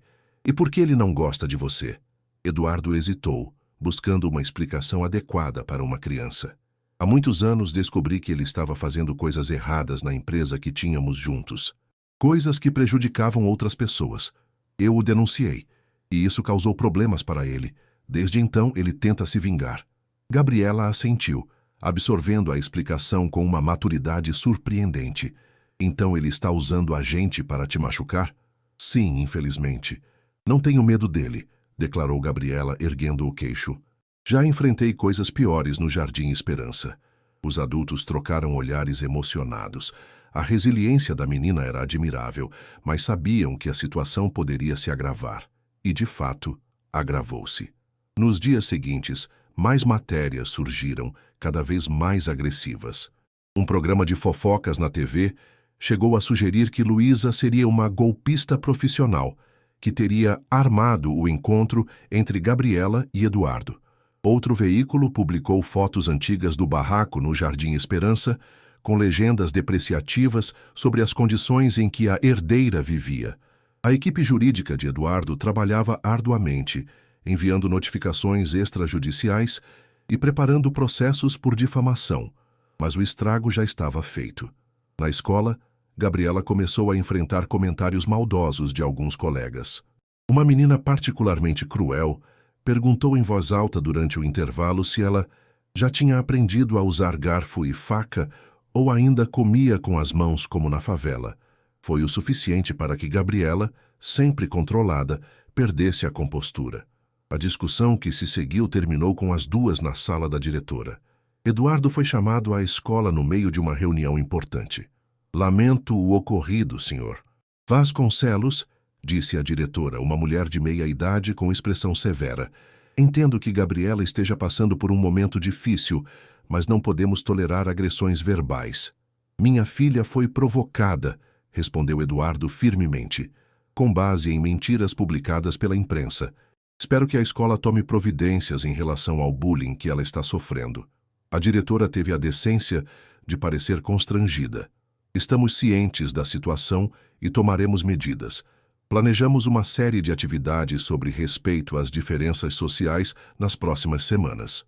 No carro voltando para casa, Gabriela permanecia em silêncio, olhando pela janela. Quer conversar sobre o que aconteceu? Perguntou Eduardo gentilmente. Não, respondeu ela secamente. Está zangada comigo? Gabriela virou-se surpresa. Com você? Não. Estou com raiva daquela menina idiota. E desse tal de Arnaldo, que está inventando coisas sobre a gente. Eduardo suspirou. Sei que é difícil, Gabi, mas não podemos deixar que a raiva nos controle. Há maneiras melhores de lidar com isso. Que maneiras? Ignorar? Deixar que falem o que quiserem? Não. Defender a verdade, mas com dignidade. Mostrar quem realmente somos através de nossas ações, não reagindo às provocações. Gabriela refletiu sobre as palavras do pai. Finalmente perguntou em voz baixa. Você se arrepende? De ter me encontrado, de ter feito o teste? Eduardo freou bruscamente, estacionando o carro no acostamento. Virou-se para encará-la diretamente. Nunca, nem por um segundo, encontrar você foi a melhor coisa que aconteceu na minha vida, Gabriela. Não importa quantos Arnaldos tentem nos prejudicar. Somos uma família agora. Os olhos da menina se encheram de lágrimas, que ela rapidamente enxugou. Tá, só queria ter certeza. Quando chegaram em casa, encontraram Luísa e Zuleide em estado de agitação. Dona Helena, pálida, servia-lhes chá com mãos trêmulas. O que houve? Perguntou Eduardo, alarmado. Recebemos visitas, respondeu Luísa com voz tensa. Do Conselho Tutelar. O quê? Alguém fez uma denúncia anônima, explicou ela, alegando que Gabriela está sendo manipulada por adultos para extorquir dinheiro de você. Que estamos usando a menina como ferramenta de golpe. Eduardo sentiu o sangue ferver. Isso é absurdo. O teste de DNA já provou que sou o pai dela. Eles querem investigar as circunstâncias do teste. Sugeriram que poderia ter havido fraude. Gabriela, que escutava tudo com olhos arregalados, agarrou a mão do pai. Eles vão me tirar de você? Não, respondeu Eduardo veementemente. Não vou permitir isso, Gabi. Prometo. Naquela noite, após Gabriela finalmente adormecer, os três adultos reuniram-se no escritório de Eduardo para discutir a situação. Isso é perseguição, afirmou Luísa, andando nervosamente de um lado para outro. Esse Arnaldo está usando sua influência para nos atacar em todas as frentes. Devemos fazer outro teste de DNA? Sugeriu Zuleide. Em outro laboratório, com testemunhas oficiais? Eduardo negou com a cabeça. Isso seria admitir que há dúvidas quando não há. Vamos enfrentar isso legalmente. Já instruí meus advogados a processar Arnaldo e seus veículos de comunicação por difamação e perseguição. E enquanto isso, o que acontece com Gabriela? Perguntou Luísa, a preocupação evidente em sua voz. Eduardo não tinha uma resposta imediata. A situação era mais complexa do que qualquer desafio empresarial que já enfrentara. Estava acostumado a adversários nos negócios, mas nunca tinha lidado com alguém disposto a atacar sua família. A crise escalou ainda mais na semana seguinte.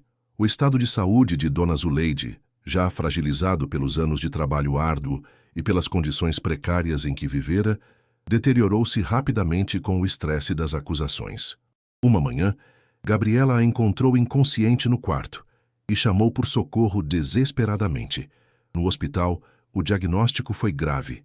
Um acidente vascular cerebral havia afetado significativamente o lado direito do corpo da idosa. Gabriela recusava-se a sair do lado da avó, mesmo quando os médicos insistiam que ela precisava descansar. Ela vai ficar boa, não vai? Perguntou repetidamente a Eduardo, que não tinha coragem de oferecer falsas esperanças. Os médicos estão fazendo tudo o que podem, Gabi. Sua avó é forte, sempre foi. Luísa, usando seus conhecimentos de enfermagem, praticamente mudou-se para o hospital. monitorando cada aspecto do tratamento da mãe e garantindo que recebesse os melhores cuidados. Eduardo assegurou que nenhuma despesa seria poupada, trazendo especialistas de São Paulo e até mesmo considerando a possibilidade de transferência para um centro médico nos Estados Unidos. Enquanto a família enfrentava essa nova provação, Arnaldo Mendes intensificava seus ataques. Um de seus jornalistas mais agressivos conseguiu infiltrar-se no hospital, tirando fotos de Gabriela adormecida na cadeira ao lado do leito da avó. As imagens foram publicadas com manchetes sugestivas sobre a suposta herdeira e questionamentos sobre a veracidade de sua história. A gota d'água veio quando, uma semana após a internação de Zuleide, uma reportagem televisiva insinuou que o AVC da idosa poderia ter sido convenientemente provocado para gerar simpatia pública para a família Vasconcelos. Gabriela viu a reportagem no celular de uma enfermeira durante uma visita ao banheiro do hospital.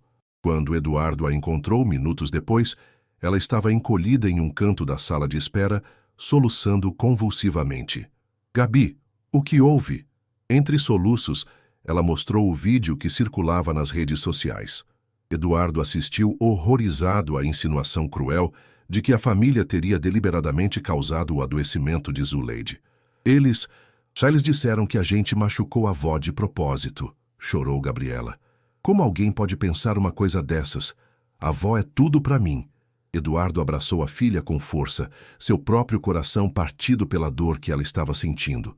Naquele momento, tomou uma decisão. "Chega", disse firmemente. "Vamos acabar com isso de uma vez por todas." Naquela mesma tarde, Eduardo convocou uma coletiva de imprensa no auditório de sua empresa. Compareceram dezenas de jornalistas atraídos pela promessa de um pronunciamento importante sobre as recentes controvérsias. Eduardo subiu ao palco sozinho, sem assessores ou advogados. Seu rosto demonstrava a exaustão das últimas semanas, mas havia uma determinação férrea em seu olhar. "Boa tarde a todos", começou. "Agradeço por atenderem a este chamado em tão curto prazo. Não farei um longo discurso. Estou aqui para dizer uma única coisa. Chega." Fez uma pausa olhando diretamente para as câmeras. "Nas últimas semanas, minha família tem sido alvo de uma campanha sistemática de difamação. Minha filha de 12 anos, que acabei de descobrir e reconhecer, está sendo assediada na escola. Minha ex-companheira está sendo retratada como uma golpista. E agora, no momento mais vulnerável, quando a avó de minha filha luta pela vida em um hospital, surgem insinuações de que seu adoecimento seria uma estratégia de marketing."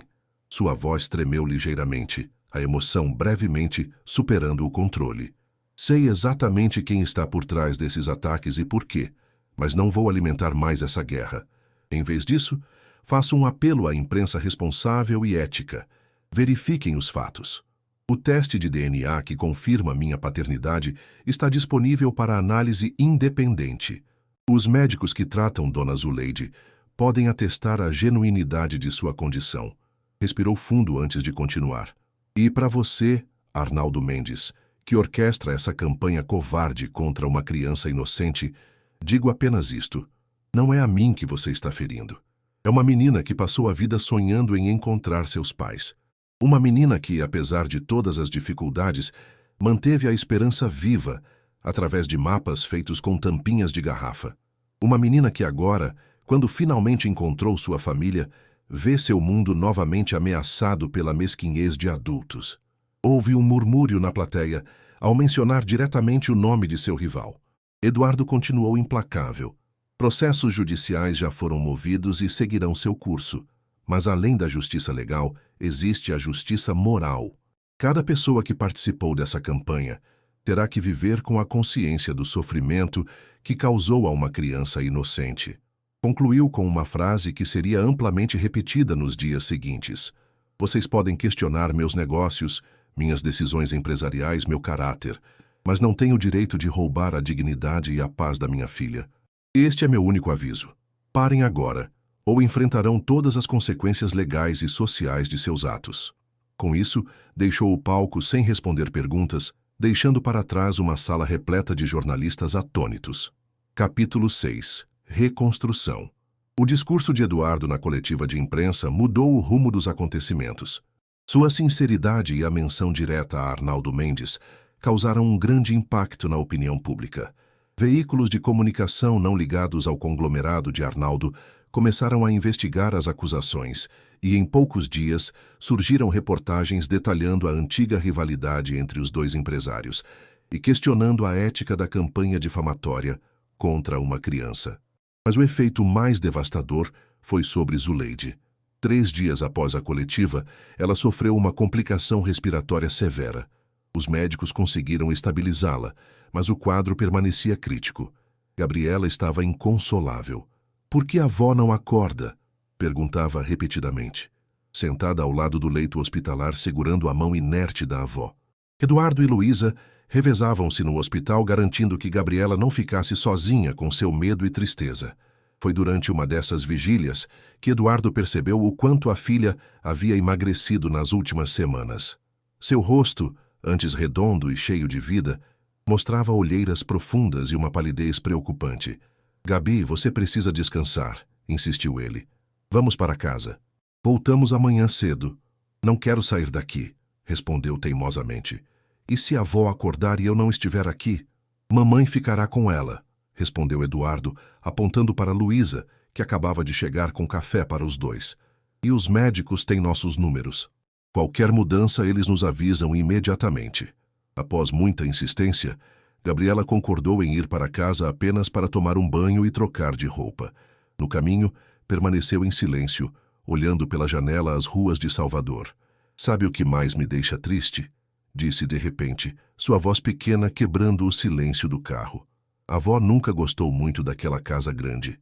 Ela sentia falta do nosso barraco, das vizinhas, do varal cheio de roupas. Foi morar lá só por minha causa." Eduardo sentiu um aperto no peito. "Sua avó te ama muito, Gabi. Sempre colocou suas necessidades acima das dela própria. E se ela não melhorar? E se ela..."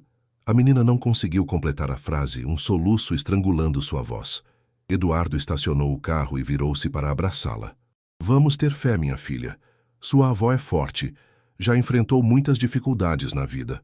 Naquela noite, após finalmente conseguir que Gabriela dormisse, Eduardo encontrou Luísa na varanda, o mesmo lugar onde tantas conversas importantes haviam acontecido nas últimas semanas.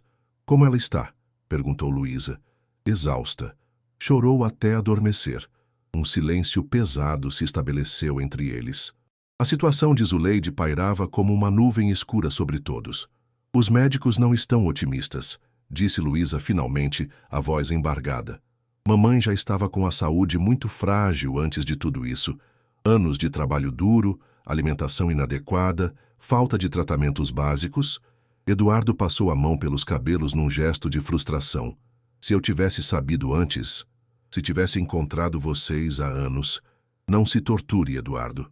Ninguém tem culpa. Nem você, nem eu, nem ninguém." "Arnaldo tem", respondeu ele amargamente. "Se não fosse por essa perseguição, talvez o estresse não tivesse agravado a condição dela." Luísa pegou sua mão. "Não podemos pensar assim. Precisamos nos concentrar em Gabriela agora. Ela vai precisar muito de nós, especialmente se..." Não conseguiu completar a frase. Eduardo apertou sua mão de volta. Os dois, unidos pela preocupação com a filha, encontravam um novo tipo de proximidade. Não romântica, mas profundamente conectada pelo amor a Gabriela. "Devemos prepará-la para o pior?" perguntou ele. "Acho que ela já sabe, no fundo. Gabriela sempre foi muito perceptiva. Mas sim, precisamos começar a falar sobre isso com ela, de forma gentil." Os dias se arrastavam no hospital. Gabriela recusava-se a ir à escola, passando todo o tempo possível ao lado da avó. Falava com ela constantemente, contava histórias, descrevia os mapas de tampinhas que estava planejando. Os médicos diziam que, mesmo inconsciente, Zuleide poderia ouvir. Foi durante uma dessas conversas que Gabriela teve uma ideia. Pediu a Eduardo que trouxesse suas tampinhas de garrafa para o hospital. "Para quê, Gabi?" perguntou ele surpreso. "Quero fazer um mapa especial para a avó. Um mapa que mostre o caminho para ela voltar para a gente." Eduardo sentiu um nó na garganta, mas concordou. No dia seguinte, trouxe a lata de tampinhas e observou emocionado, enquanto Gabriela organizava cuidadosamente as peças coloridas em uma pequena mesa ao lado da cama de Zuleide. "Veja, vó", dizia ela, colocando uma tampinha vermelha. Esta é a sua casa no Jardim Esperança. E estas azuis são o caminho até a mansão do papai, onde estamos morando agora. Luísa, que havia chegado para o turno da tarde, observava a cena com lágrimas nos olhos. E estas verdes são os lugares onde fomos felizes, continuava Gabriela. A praça onde você me levava aos domingos, a igreja onde cantávamos juntas, a feira onde comprávamos frutas. Ela trabalhou por horas, absorta em sua criação, falando constantemente com a avó inconsciente. Quando terminou, havia formado um complexo mapa de Salvador com tampinhas de todas as cores. E agora, avó, a parte mais importante, disse, pegando sua preciosa tampinha dourada. Esta é você. Está vendo? Você está no hospital agora, mas tem um caminho dourado para voltar para casa, para a gente. Colocou a tampinha dourada no centro do mapa e olhou esperançosa para o rosto imóvel de Zuleide. Naquela noite, aconteceu o inevitável. O estado de Zuleide deteriorou-se rapidamente e, apesar de todos os esforços da equipe médica, ela não resistiu.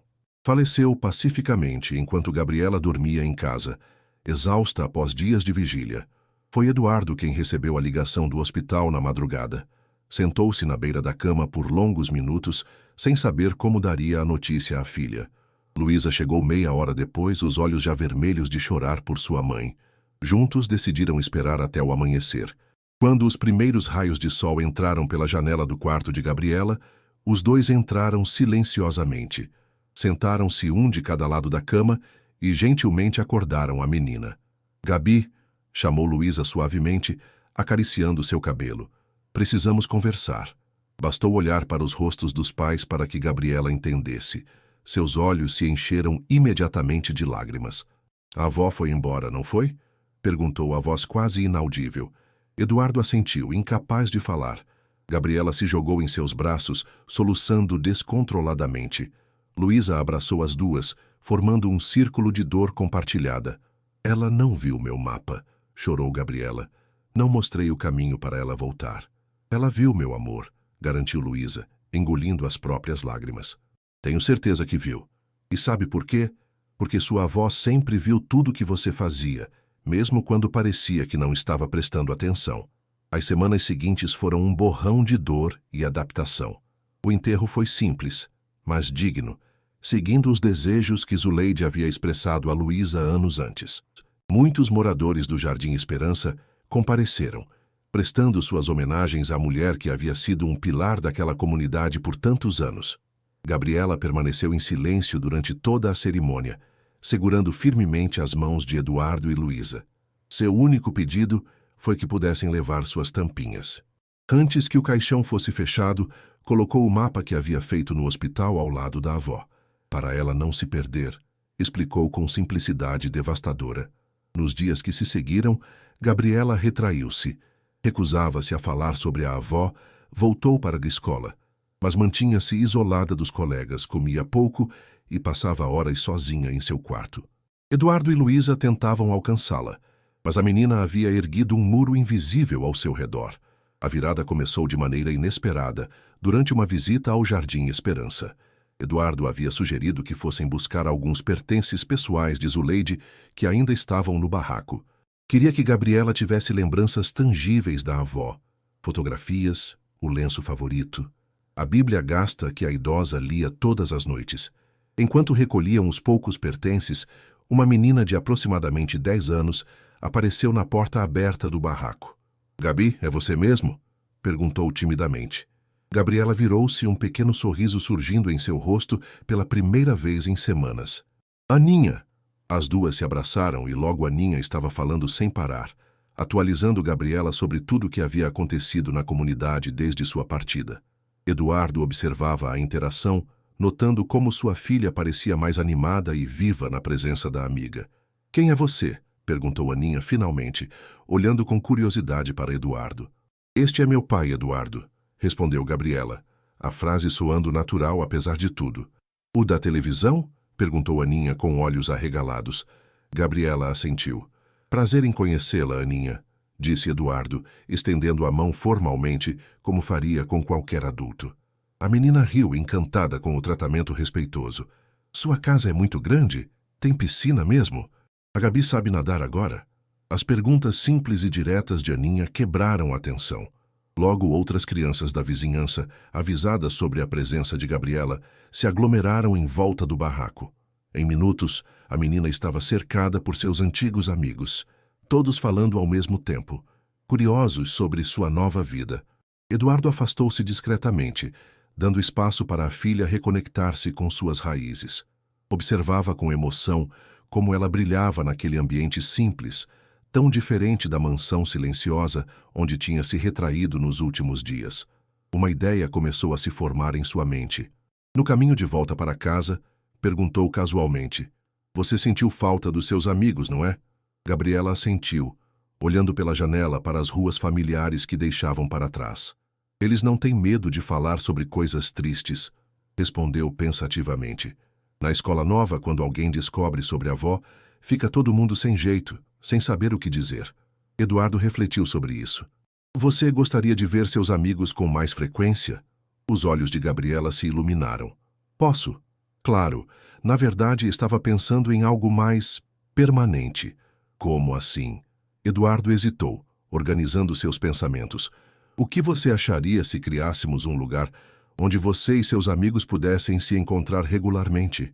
Um centro comunitário, talvez, com aulas de arte, música, esportes.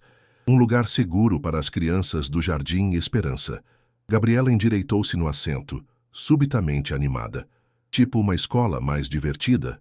"Exatamente. E você poderia ajudar a planejar. Afinal, conhece melhor do que ninguém o que as crianças de lá precisam e querem." O rosto de Gabriela iluminou-se com o primeiro sorriso genuíno desde a perda da avó. "Podemos fazer um lugar para mapas de tampinhas também? Posso ensinar outras crianças como fazer." "Absolutamente", concordou Eduardo, sentindo uma onda de alívio ao ver a filha novamente engajada e entusiasmada. "Pode ser um projeto especial em homenagem à sua avó." Os olhos de Gabriela marejaram-se, mas não eram lágrimas apenas de tristeza. "Acho que a avó ia gostar disso", disse baixinho. "Ela sempre dizia que a gente tem que ajudar os outros quando pode." A ideia do centro comunitário rapidamente tomou forma. Eduardo contratou arquitetos e consultou líderes locais do Jardim Esperança. Luísa, que finalmente havia conseguido uma transferência para um hospital em Salvador, dedicava seu tempo livre ao projeto, utilizando seus conhecimentos de enfermagem para planejar um pequeno ambulatório que ofereceria atendimento básico de saúde. Mas a verdadeira alma do projeto era Gabriela. Saindo de seu casulo de dor, mergulhou na criação do centro com toda a sua energia. Desenhou espaços, sugeriu atividades e insistiu que houvesse uma sala especial dedicada à arte com materiais recicláveis, especialmente tampinhas de garrafa. "Vamos chamar de Sala Zuleide", propôs. A avó sempre guardava tudo que podia ser reaproveitado. Dizia que até o lixo tem valor quando se sabe olhar direito. O processo de planejamento e construção do centro foi terapêutico para Gabriela. À medida que as paredes físicas do prédio se erguiam, os muros emocionais que havia construído ao redor de seu coração começavam a desmoronar. Voltou a sorrir com mais frequência, a falar sobre a avó sem desabar em lágrimas, a reconectar-se com os pais. 3 meses após o falecimento de Zuleide, o Centro Comunitário Dona Zuleide estava quase pronto. Um prédio colorido e acolhedor, com salas amplas, uma pequena biblioteca, espaços para oficinas de arte, música e dança, e um ambulatório básico que funcionaria aos fins de semana. Foi então que os problemas recomeçaram. Uma denúncia anônima à prefeitura alegava irregularidades na construção. Fiscais apareceram exigindo documentos, questionando licenças que já haviam sido aprovadas. A inauguração, programada para o mês seguinte, precisou ser adiada. "É ele de novo, não é?" perguntou Gabriela quando Eduardo explicou a situação. "Aquele homem que não gosta de você." Eduardo hesitou. Não queria alimentar o ressentimento na filha, mas também não queria mentir. "Provavelmente sim, Arnaldo Mendes tem muita influência na cidade. Mas não se preocupe, vamos resolver isso legalmente." No entanto, as obstruções continuaram. Quando os fiscais não encontraram problemas reais, surgiram manchetes em jornais ligados a Arnaldo questionando as verdadeiras intenções por trás do centro comunitário. Insinuavam que seria uma forma de Eduardo comprar a simpatia dos moradores locais para futuros projetos imobiliários na região. A situação atingiu o ápice quando, durante uma visita de Gabriela ao centro em construção, um pequeno grupo de manifestantes apareceu com cartazes hostis. "Fora especuladores", dizia um. "Não queremos caridade de corrupto", proclamava outro. Gabriela, que havia ido com Aninha e outros amigos para planejar a decoração da sala Zuleide, ficou profundamente abalada. Afinal, o centro era seu sonho, sua forma de honrar a memória da avó e de manter-se conectada às suas origens. "Por que eles estão com raiva da gente?", perguntou a Eduardo, escondendo-se no carro enquanto os seguranças tentavam dispersar os manifestantes. "Estamos tentando ajudar." Eduardo não tinha uma resposta simples. Como explicar a uma criança de 12 anos os jogos de poder e vingança entre adultos? Às vezes, as pessoas acreditam em mentiras, Gabi, especialmente quando essas mentiras vêm de fontes que elas confiam, como jornais ou televisão. "Então temos que contar a verdade para elas", exclamou Gabriela com a lógica direta da infância. Aquela noite, a família reuniu-se para um conselho de guerra. Eduardo, Luísa, Gabriela e até mesmo Aninha, que havia sido convidada para passar o fim de semana na mansão, discutiam como enfrentar a nova onda de hostilidade. "E se a gente fizesse um jornal?", sugeriu Aninha de repente. Na escola, a professora ensinou que os jornais servem para informar as pessoas. Gabriela animou-se com a ideia. "Podíamos fazer um jornal do Centro Dona Zuleide. Contar para todo mundo o que vamos fazer lá porque estamos construindo essas coisas." Eduardo e Luísa trocaram olhares. A ideia tinha potencial, mas precisava ser ampliada. "E que tal um evento aberto?", sugeriu Luísa. "Um dia para a comunidade visitar o centro, ver o que estamos planejando, tirar dúvidas.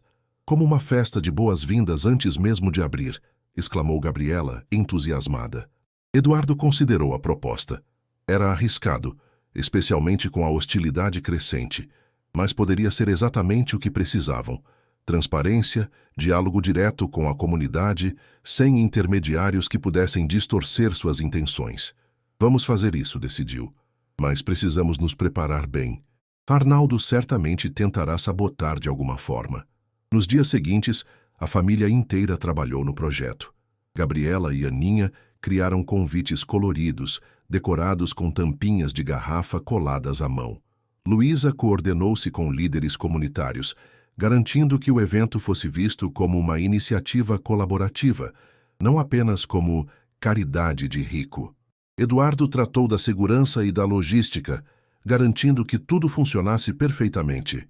Chamaram o evento de Portas Abertas. Conheça o Centro Dona Zuleide.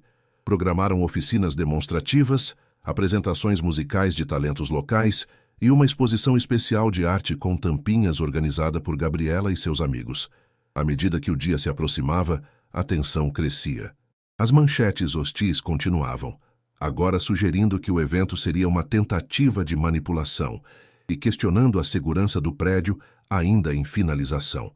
Mas, para surpresa de todos, quanto mais intensa a campanha negativa, mais os moradores do Jardim Esperança pareciam determinados a comparecer e julgar por si mesmos. Na manhã do evento, enquanto a família se preparava para sair, o telefone tocou. Era Josué, o motorista, que havia ido mais cedo para supervisionar os preparativos finais. "Senhor Eduardo", disse com voz tensa, "houve um problema. Alguém entrou no centro durante a noite. Vandalizaram parte da sala Zuleide." Gabriela, que estava ao lado do pai, ouviu a notícia e empalideceu. Aquela sala era o coração do projeto, o espaço que havia planejado com tanto amor em memória da avó. "O que fizeram?", perguntou Eduardo, colocando o telefone no viva-voz.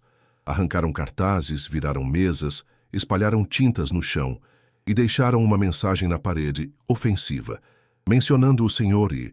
Josué hesitou. "E a Gabriela?" O rosto de Eduardo endureceu com uma raiva que raramente demonstrava. "Estamos indo para aí. Não deixe ninguém entrar na sala ainda. E chame a polícia."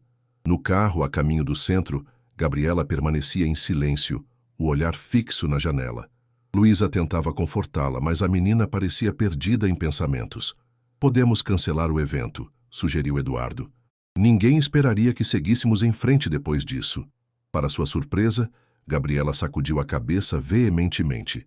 "Não, É isso que eles querem, que a gente desista. Havia uma determinação em sua voz que lembrava poderosamente Zuleide.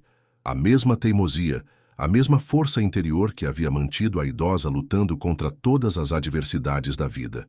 Tenho uma ideia melhor, continuou Gabriela. Vamos mostrar a sala exatamente como está. Vamos deixar todo mundo ver o que fizeram. Eduardo e Luísa trocaram olhares de surpresa. Tem certeza, Gabi? Perguntou Luísa. As pessoas vão ver a bagunça, as mensagens ruins? Sim, respondeu Gabriela com firmeza. E depois vamos convidar todo mundo para ajudar a limpar e reconstruir, juntos, como uma comunidade de verdade. Eduardo olhou para a filha com admiração.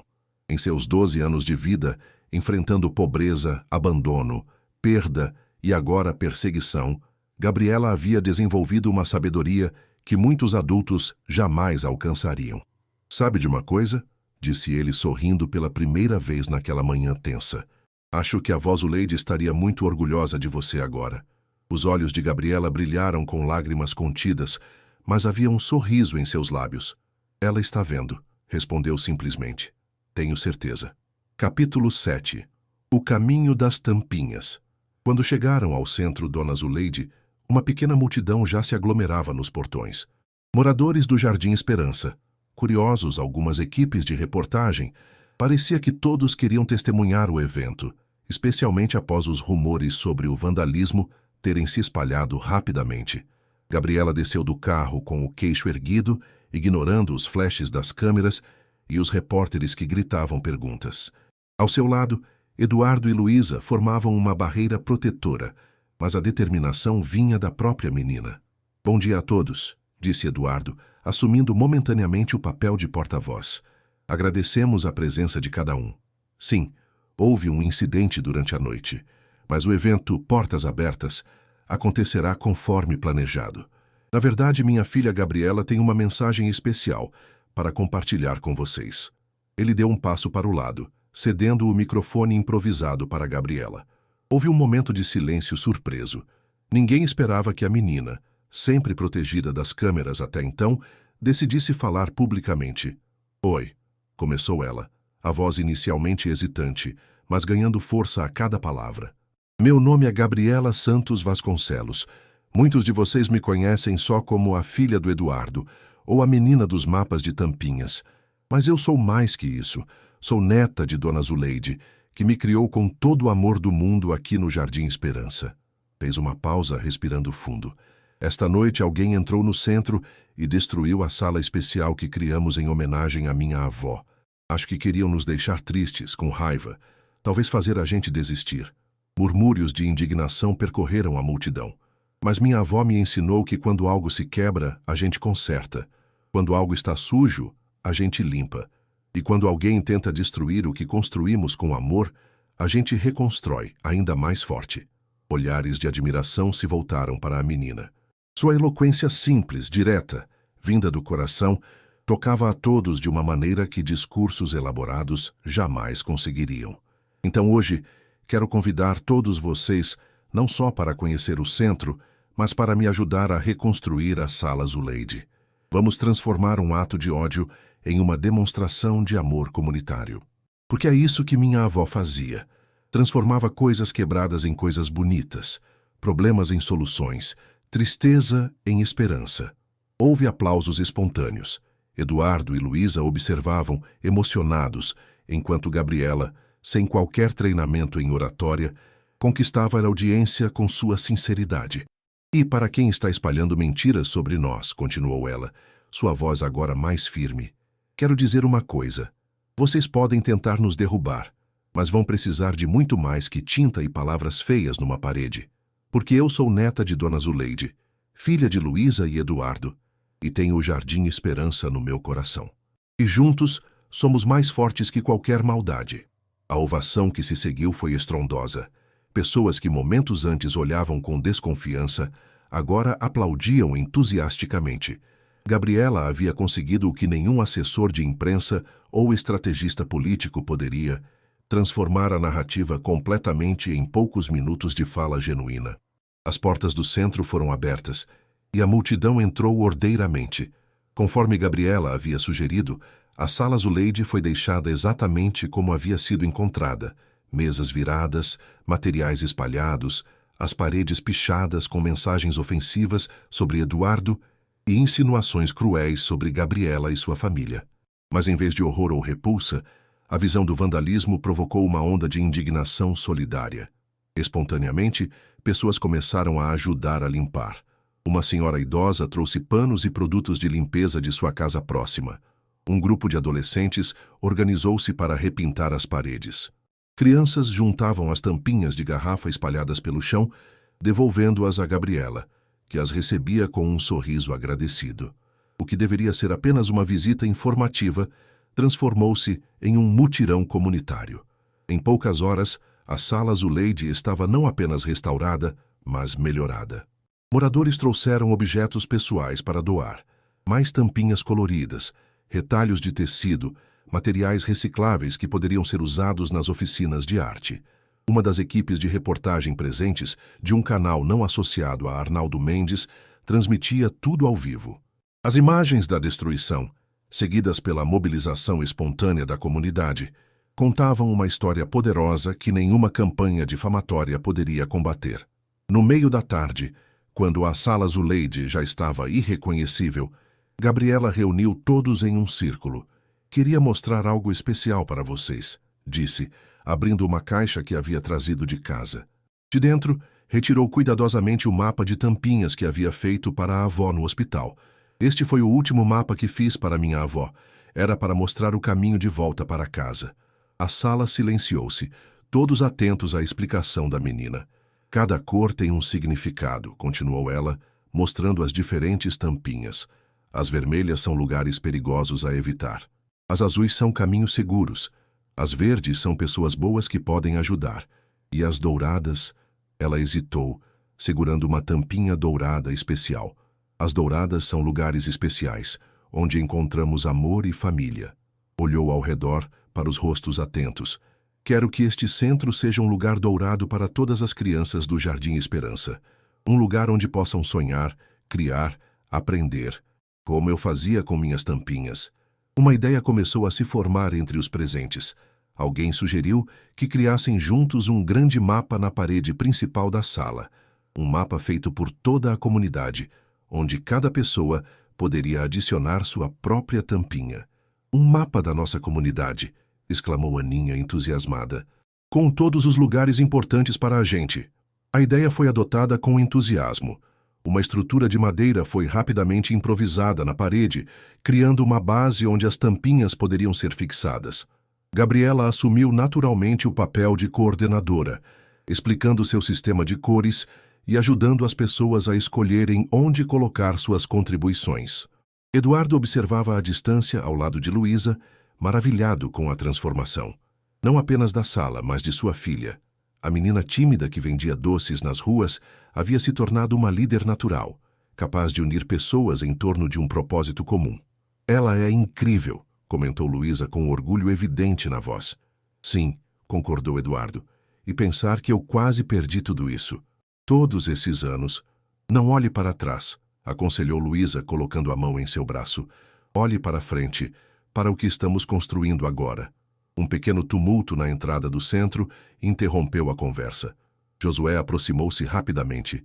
Senhor Eduardo, a polícia está aqui. Encontraram quem vandalizou a sala. Eduardo e Luísa seguiram Josué até a entrada, onde 2 policiais aguardavam com um homem de meia-idade, visivelmente nervoso. Este é Antônio Ferreira, apresentou um dos policiais. Foi pego por uma câmera de segurança da loja vizinha, entrando no centro durante a noite. Confessou ter sido contratado para vandalizar o local. Eduardo encarou o homem que mantinha os olhos baixos, evidentemente envergonhado. Quem te contratou? Perguntou diretamente. Antônio hesitou, depois respondeu em voz baixa. Um homem que trabalha para o Sr. Mendes. Disse que era só uma brincadeira para assustar vocês um pouco. Me ofereceu R$1.000. Estou desempregado há meses. Meu filho precisa de remédios. Sua voz falhou. Não sabia que era um lugar para crianças. Juro que não. Eduardo sentiu a raiva inicial dar lugar a uma compreensão mais complexa. O homem à sua frente não era um vilão, mas outra vítima de circunstâncias difíceis. manipulado por alguém com poder e dinheiro. Você tem provas de quem o contratou? Perguntou um dos policiais. Antônio assentiu. Tenho mensagens no celular. E ele me pagou metade adiantado. Tenho o comprovante da transferência. Isso é suficiente para abrirmos uma investigação formal, explicou o policial. O senhor deseja prestar queixa, senhor. Vasconcelos. Eduardo refletiu por um momento, olhando para a sala onde Gabriela e dezenas de pessoas trabalhavam juntas, transformando destruição em criação. Sim, decidiu finalmente, mas não contra este homem, contra quem o contratou e quem ordenou a ação. Quanto ao senhor Antônio, voltou-se para o homem amedrontado. Se estiver realmente arrependido, há uma maneira melhor de reparar o dano. Levou Antônio até a sala Zuleide, onde o projeto coletivo do mapa de Tampinhas continuava. As pessoas pararam o que faziam, observando o recém-chegado com desconfiança. Este é Antônio, apresentou Eduardo. Ele foi quem vandalizou a sala ontem à noite. Mas hoje está aqui para ajudar a reconstruir o que destruiu. Houve um momento de tensão. Antônio permanecia cabisbaixo, claramente esperando hostilidade. Para surpresa de todos, foi Gabriela quem se aproximou primeiro. Sabe usar cola quente? Perguntou pragmaticamente. Estamos precisando de alguém para fixar as tampinhas maiores. A simplicidade da pergunta, a ausência de julgamento ou raiva, desarmou completamente o homem. Lágrimas começaram a escorrer por seu rosto. Sei sim, menina. E sei trabalhar com madeira também. Era carpinteiro antes de perder o emprego. Perfeito, exclamou Gabriela. Estamos precisando de alguém que saiba fazer uma estrutura melhor para o mapa.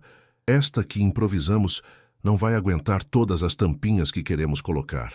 E assim, o homem que havia sido contratado para destruir tornou-se parte do esforço para reconstruir. Suas habilidades de carpintaria logo o tornaram uma adição valiosa ao projeto, e sua evidente contrição conquistou, se não o perdão imediato, ao menos uma chance de redenção. A repercussão do evento Portas Abertas foi além das expectativas mais otimistas.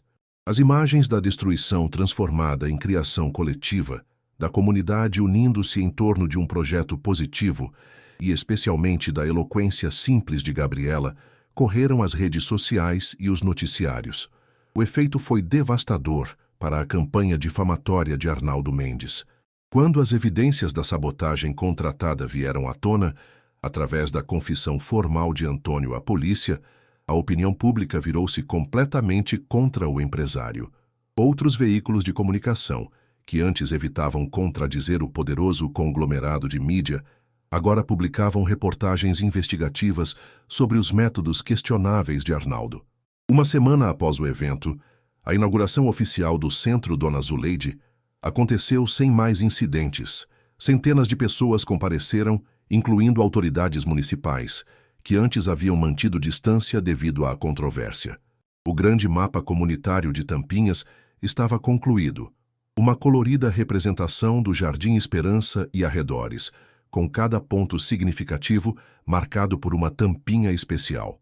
No centro do mapa, fixada com destaque, estava a tampinha dourada de Gabriela, agora simbolizando não apenas sua busca pelo pai, mas o encontro de uma comunidade inteira com seu próprio potencial. A cerimônia de inauguração foi simples, mas emocionante. Gabriela, Eduardo e Luísa cortaram juntos a fita na entrada principal. Depois, a menina guiou os visitantes pela sala Zuleide, explicando o significado do mapa e como cada pessoa poderia continuar contribuindo para ele. Este não é um projeto acabado, explicou ela. É um mapa vivo, que vai crescer e mudar conforme nossa comunidade também cresce e muda. Entre os visitantes estava uma figura inesperada, Arnaldo Mendes em pessoa. Sua presença causou burburinhos e seguranças se posicionaram discretamente mais próximos da família Vasconcelos. Eduardo foi o primeiro a notá-lo, trocando um olhar significativo com Luísa. Arnaldo aproximou-se lentamente, o rosto uma máscara impenetrável. Parou diante de Eduardo, ignorando os olhares hostis ao redor. "Podemos conversar em privado?" pediu, a voz controlada. Eduardo hesitou, depois assentiu. No escritório, os dois homens retiraram-se para uma pequena sala administrativa nos fundos do centro. Quando a porta se fechou, Arnaldo finalmente deixou cair a fachada de compostura. Você venceu, Eduardo, disse, parecendo subitamente envelhecido. A opinião pública está contra mim. Ações de minhas empresas despencaram. Anunciantes estão abandonando meus veículos de comunicação. Não foi uma competição, Arnaldo, respondeu Eduardo calmamente. Nunca foi. Era apenas sobre minha família e este projeto para a comunidade. Mas você sabia que isso me destruiria? Não, eu só queria que você nos deixasse em paz. Foram suas próprias ações que causaram sua queda. Arnaldo riu amargamente. Sempre o virtuoso, não é? O perfeito Eduardo Vasconcelos, agora com sua perfeita família reconstituída e seu perfeito projeto social. Somos longe de perfeitos, respondeu Eduardo. Somos pessoas tentando consertar erros, construir algo positivo. Você poderia fazer o mesmo. Arnaldo pareceu considerar as palavras por um momento. Depois, sem responder diretamente, disse: Vim para declarar uma trégua. Minhas publicações não mencionarão mais você ou sua família. Os processos que você moveu contra mim já causaram dano suficiente. E quanto a esta comunidade, ao centro, pressionou Eduardo, também ficará fora dos noticiários, positiva ou negativamente. Eduardo estendeu a mão. Aceito a trégua, mas saiba que nunca foi necessária. Esta guerra foi unilateral desde o início. Arnaldo olhou para a mão estendida, mas não a apertou. Ainda não gosto de você, Eduardo. Provavelmente nunca gostarei, mas reconheço a derrota quando ela é inevitável. Com isso, girou nos calcanhares e saiu, deixando Eduardo sozinho no escritório. Quando este retornou ao salão principal, encontrou Luísa esperando ansiosamente. Então? Perguntou ela. Paz, respondeu Eduardo simplesmente, ou pelo menos a ausência de guerra. Luísa sorriu aliviada. Há tempo para o próximo capítulo de nossas vidas. Eduardo ergueu uma sobrancelha, intrigado. Próximo capítulo? Em resposta, Luísa pegou sua mão e a colocou sobre seu ventre. Acho que Gabriela vai ganhar um irmãozinho ou irmãzinha. A surpresa no rosto de Eduardo deu lugar rapidamente à alegria. Abraçou Luísa, erguendo-a ligeiramente do chão em sua empolgação. Quando? Como? Quer dizer, eu sei como, mas... Tem certeza? Luísa riu de sua confusão. Fiz o teste ontem, ainda é cedo. Preciso confirmar com exames mais detalhados, mas... Sim, estou bastante certa. Juntos procuraram Gabriela, que estava mostrando o mapa de tampinhas para um grupo de crianças. Esperaram pacientemente até que ela terminasse a explicação. Gabi, temos uma notícia para você, disse Eduardo, mal contendo a excitação. Algo muito especial. A menina olhou para os dois, curiosa. O que foi? Vocês estão com uma cara engraçada. Luísa ajoelhou-se para ficar na altura da filha. Gabriela, o que você acha de ser irmã mais velha? Os olhos da menina se arregalaram, passando de Luísa para Eduardo e de volta. Vocês vão ter um bebê? Perguntou, incrédula. Sim, confirmou Luísa. Ainda é muito recente, mas não pôde terminar a frase, pois Gabriela jogou-se em seus braços com um grito de alegria. Depois, abraçou Eduardo com a mesma intensidade. Isso é incrível. Vou ensinar tudo para ele, ou ela. Vou mostrar como fazer mapas de tampinhas e contar histórias da avó Zuleide e... Ela parou de repente, uma sombra cruzando seu rosto. Mas vocês vão me amar igual, né? Mesmo tendo um bebê que vai ser de vocês dois desde o começo? Eduardo e Luísa trocaram olhares emocionados. Gabi, disse Eduardo seriamente, você foi o milagre que nos reuniu. Sem você, não existiria nós, não existiria esta família. Você sempre terá um lugar especial que ninguém mais pode ocupar. Além disso, acrescentou Luísa, você já é nossa desde o começo. O fato de termos perdido alguns anos não muda isso. Gabriela sorriu, satisfeita com a resposta. Depois, com a mesma vivacidade de sempre, voltou aos planos. Vou precisar de mais tampinhas douradas, exclamou, para o novo mapa da nossa família. Enquanto a menina corria para compartilhar a notícia com Aninha e os outros amigos, Eduardo e Luísa observavam, de mãos dadas, o milagre que suas vidas haviam se tornado. Pensei que tinha tudo, refletiu Eduardo. Sucesso, dinheiro, reconhecimento, mas estava tão vazio. E eu pensei que tinha perdido tudo, respondeu Luísa. Minha filha, minha chance de ser feliz, estava tão enganada. No centro da sala, o grande mapa de tampinhas brilhava sob as luzes. cada peça colorida representando uma história, um sonho, uma possibilidade. Como a vida de Gabriela, antes fragmentada em peças dispersas, agora unida em um todo colorido e significativo. A menina que cresceu entre escombros, vendendo doces e construindo mapas de tampinhas, havia finalmente encontrado seu caminho. E no processo, mostrou o caminho para muitos outros, incluindo seus próprios pais. Enquanto as crianças admiravam o mapa, Gabriela pegou sua preciosa tampinha dourada, aquela que sempre guardara como especial, e a colocou no centro da criação coletiva. Este é o lugar onde todos os caminhos se encontram, explicou para os amigos. O lugar dourado que todos procuramos. E naquele momento, sob o sol que entrava pelas janelas da sala azuleide, iluminando tampinhas coloridas e rostos sorridentes, o caminho estava completo. O grito que uma vez evitara uma tragédia havia se transformado no início de uma jornada muito maior. Uma jornada de amor, coragem e redenção que havia tocado não apenas uma família, mas uma comunidade inteira.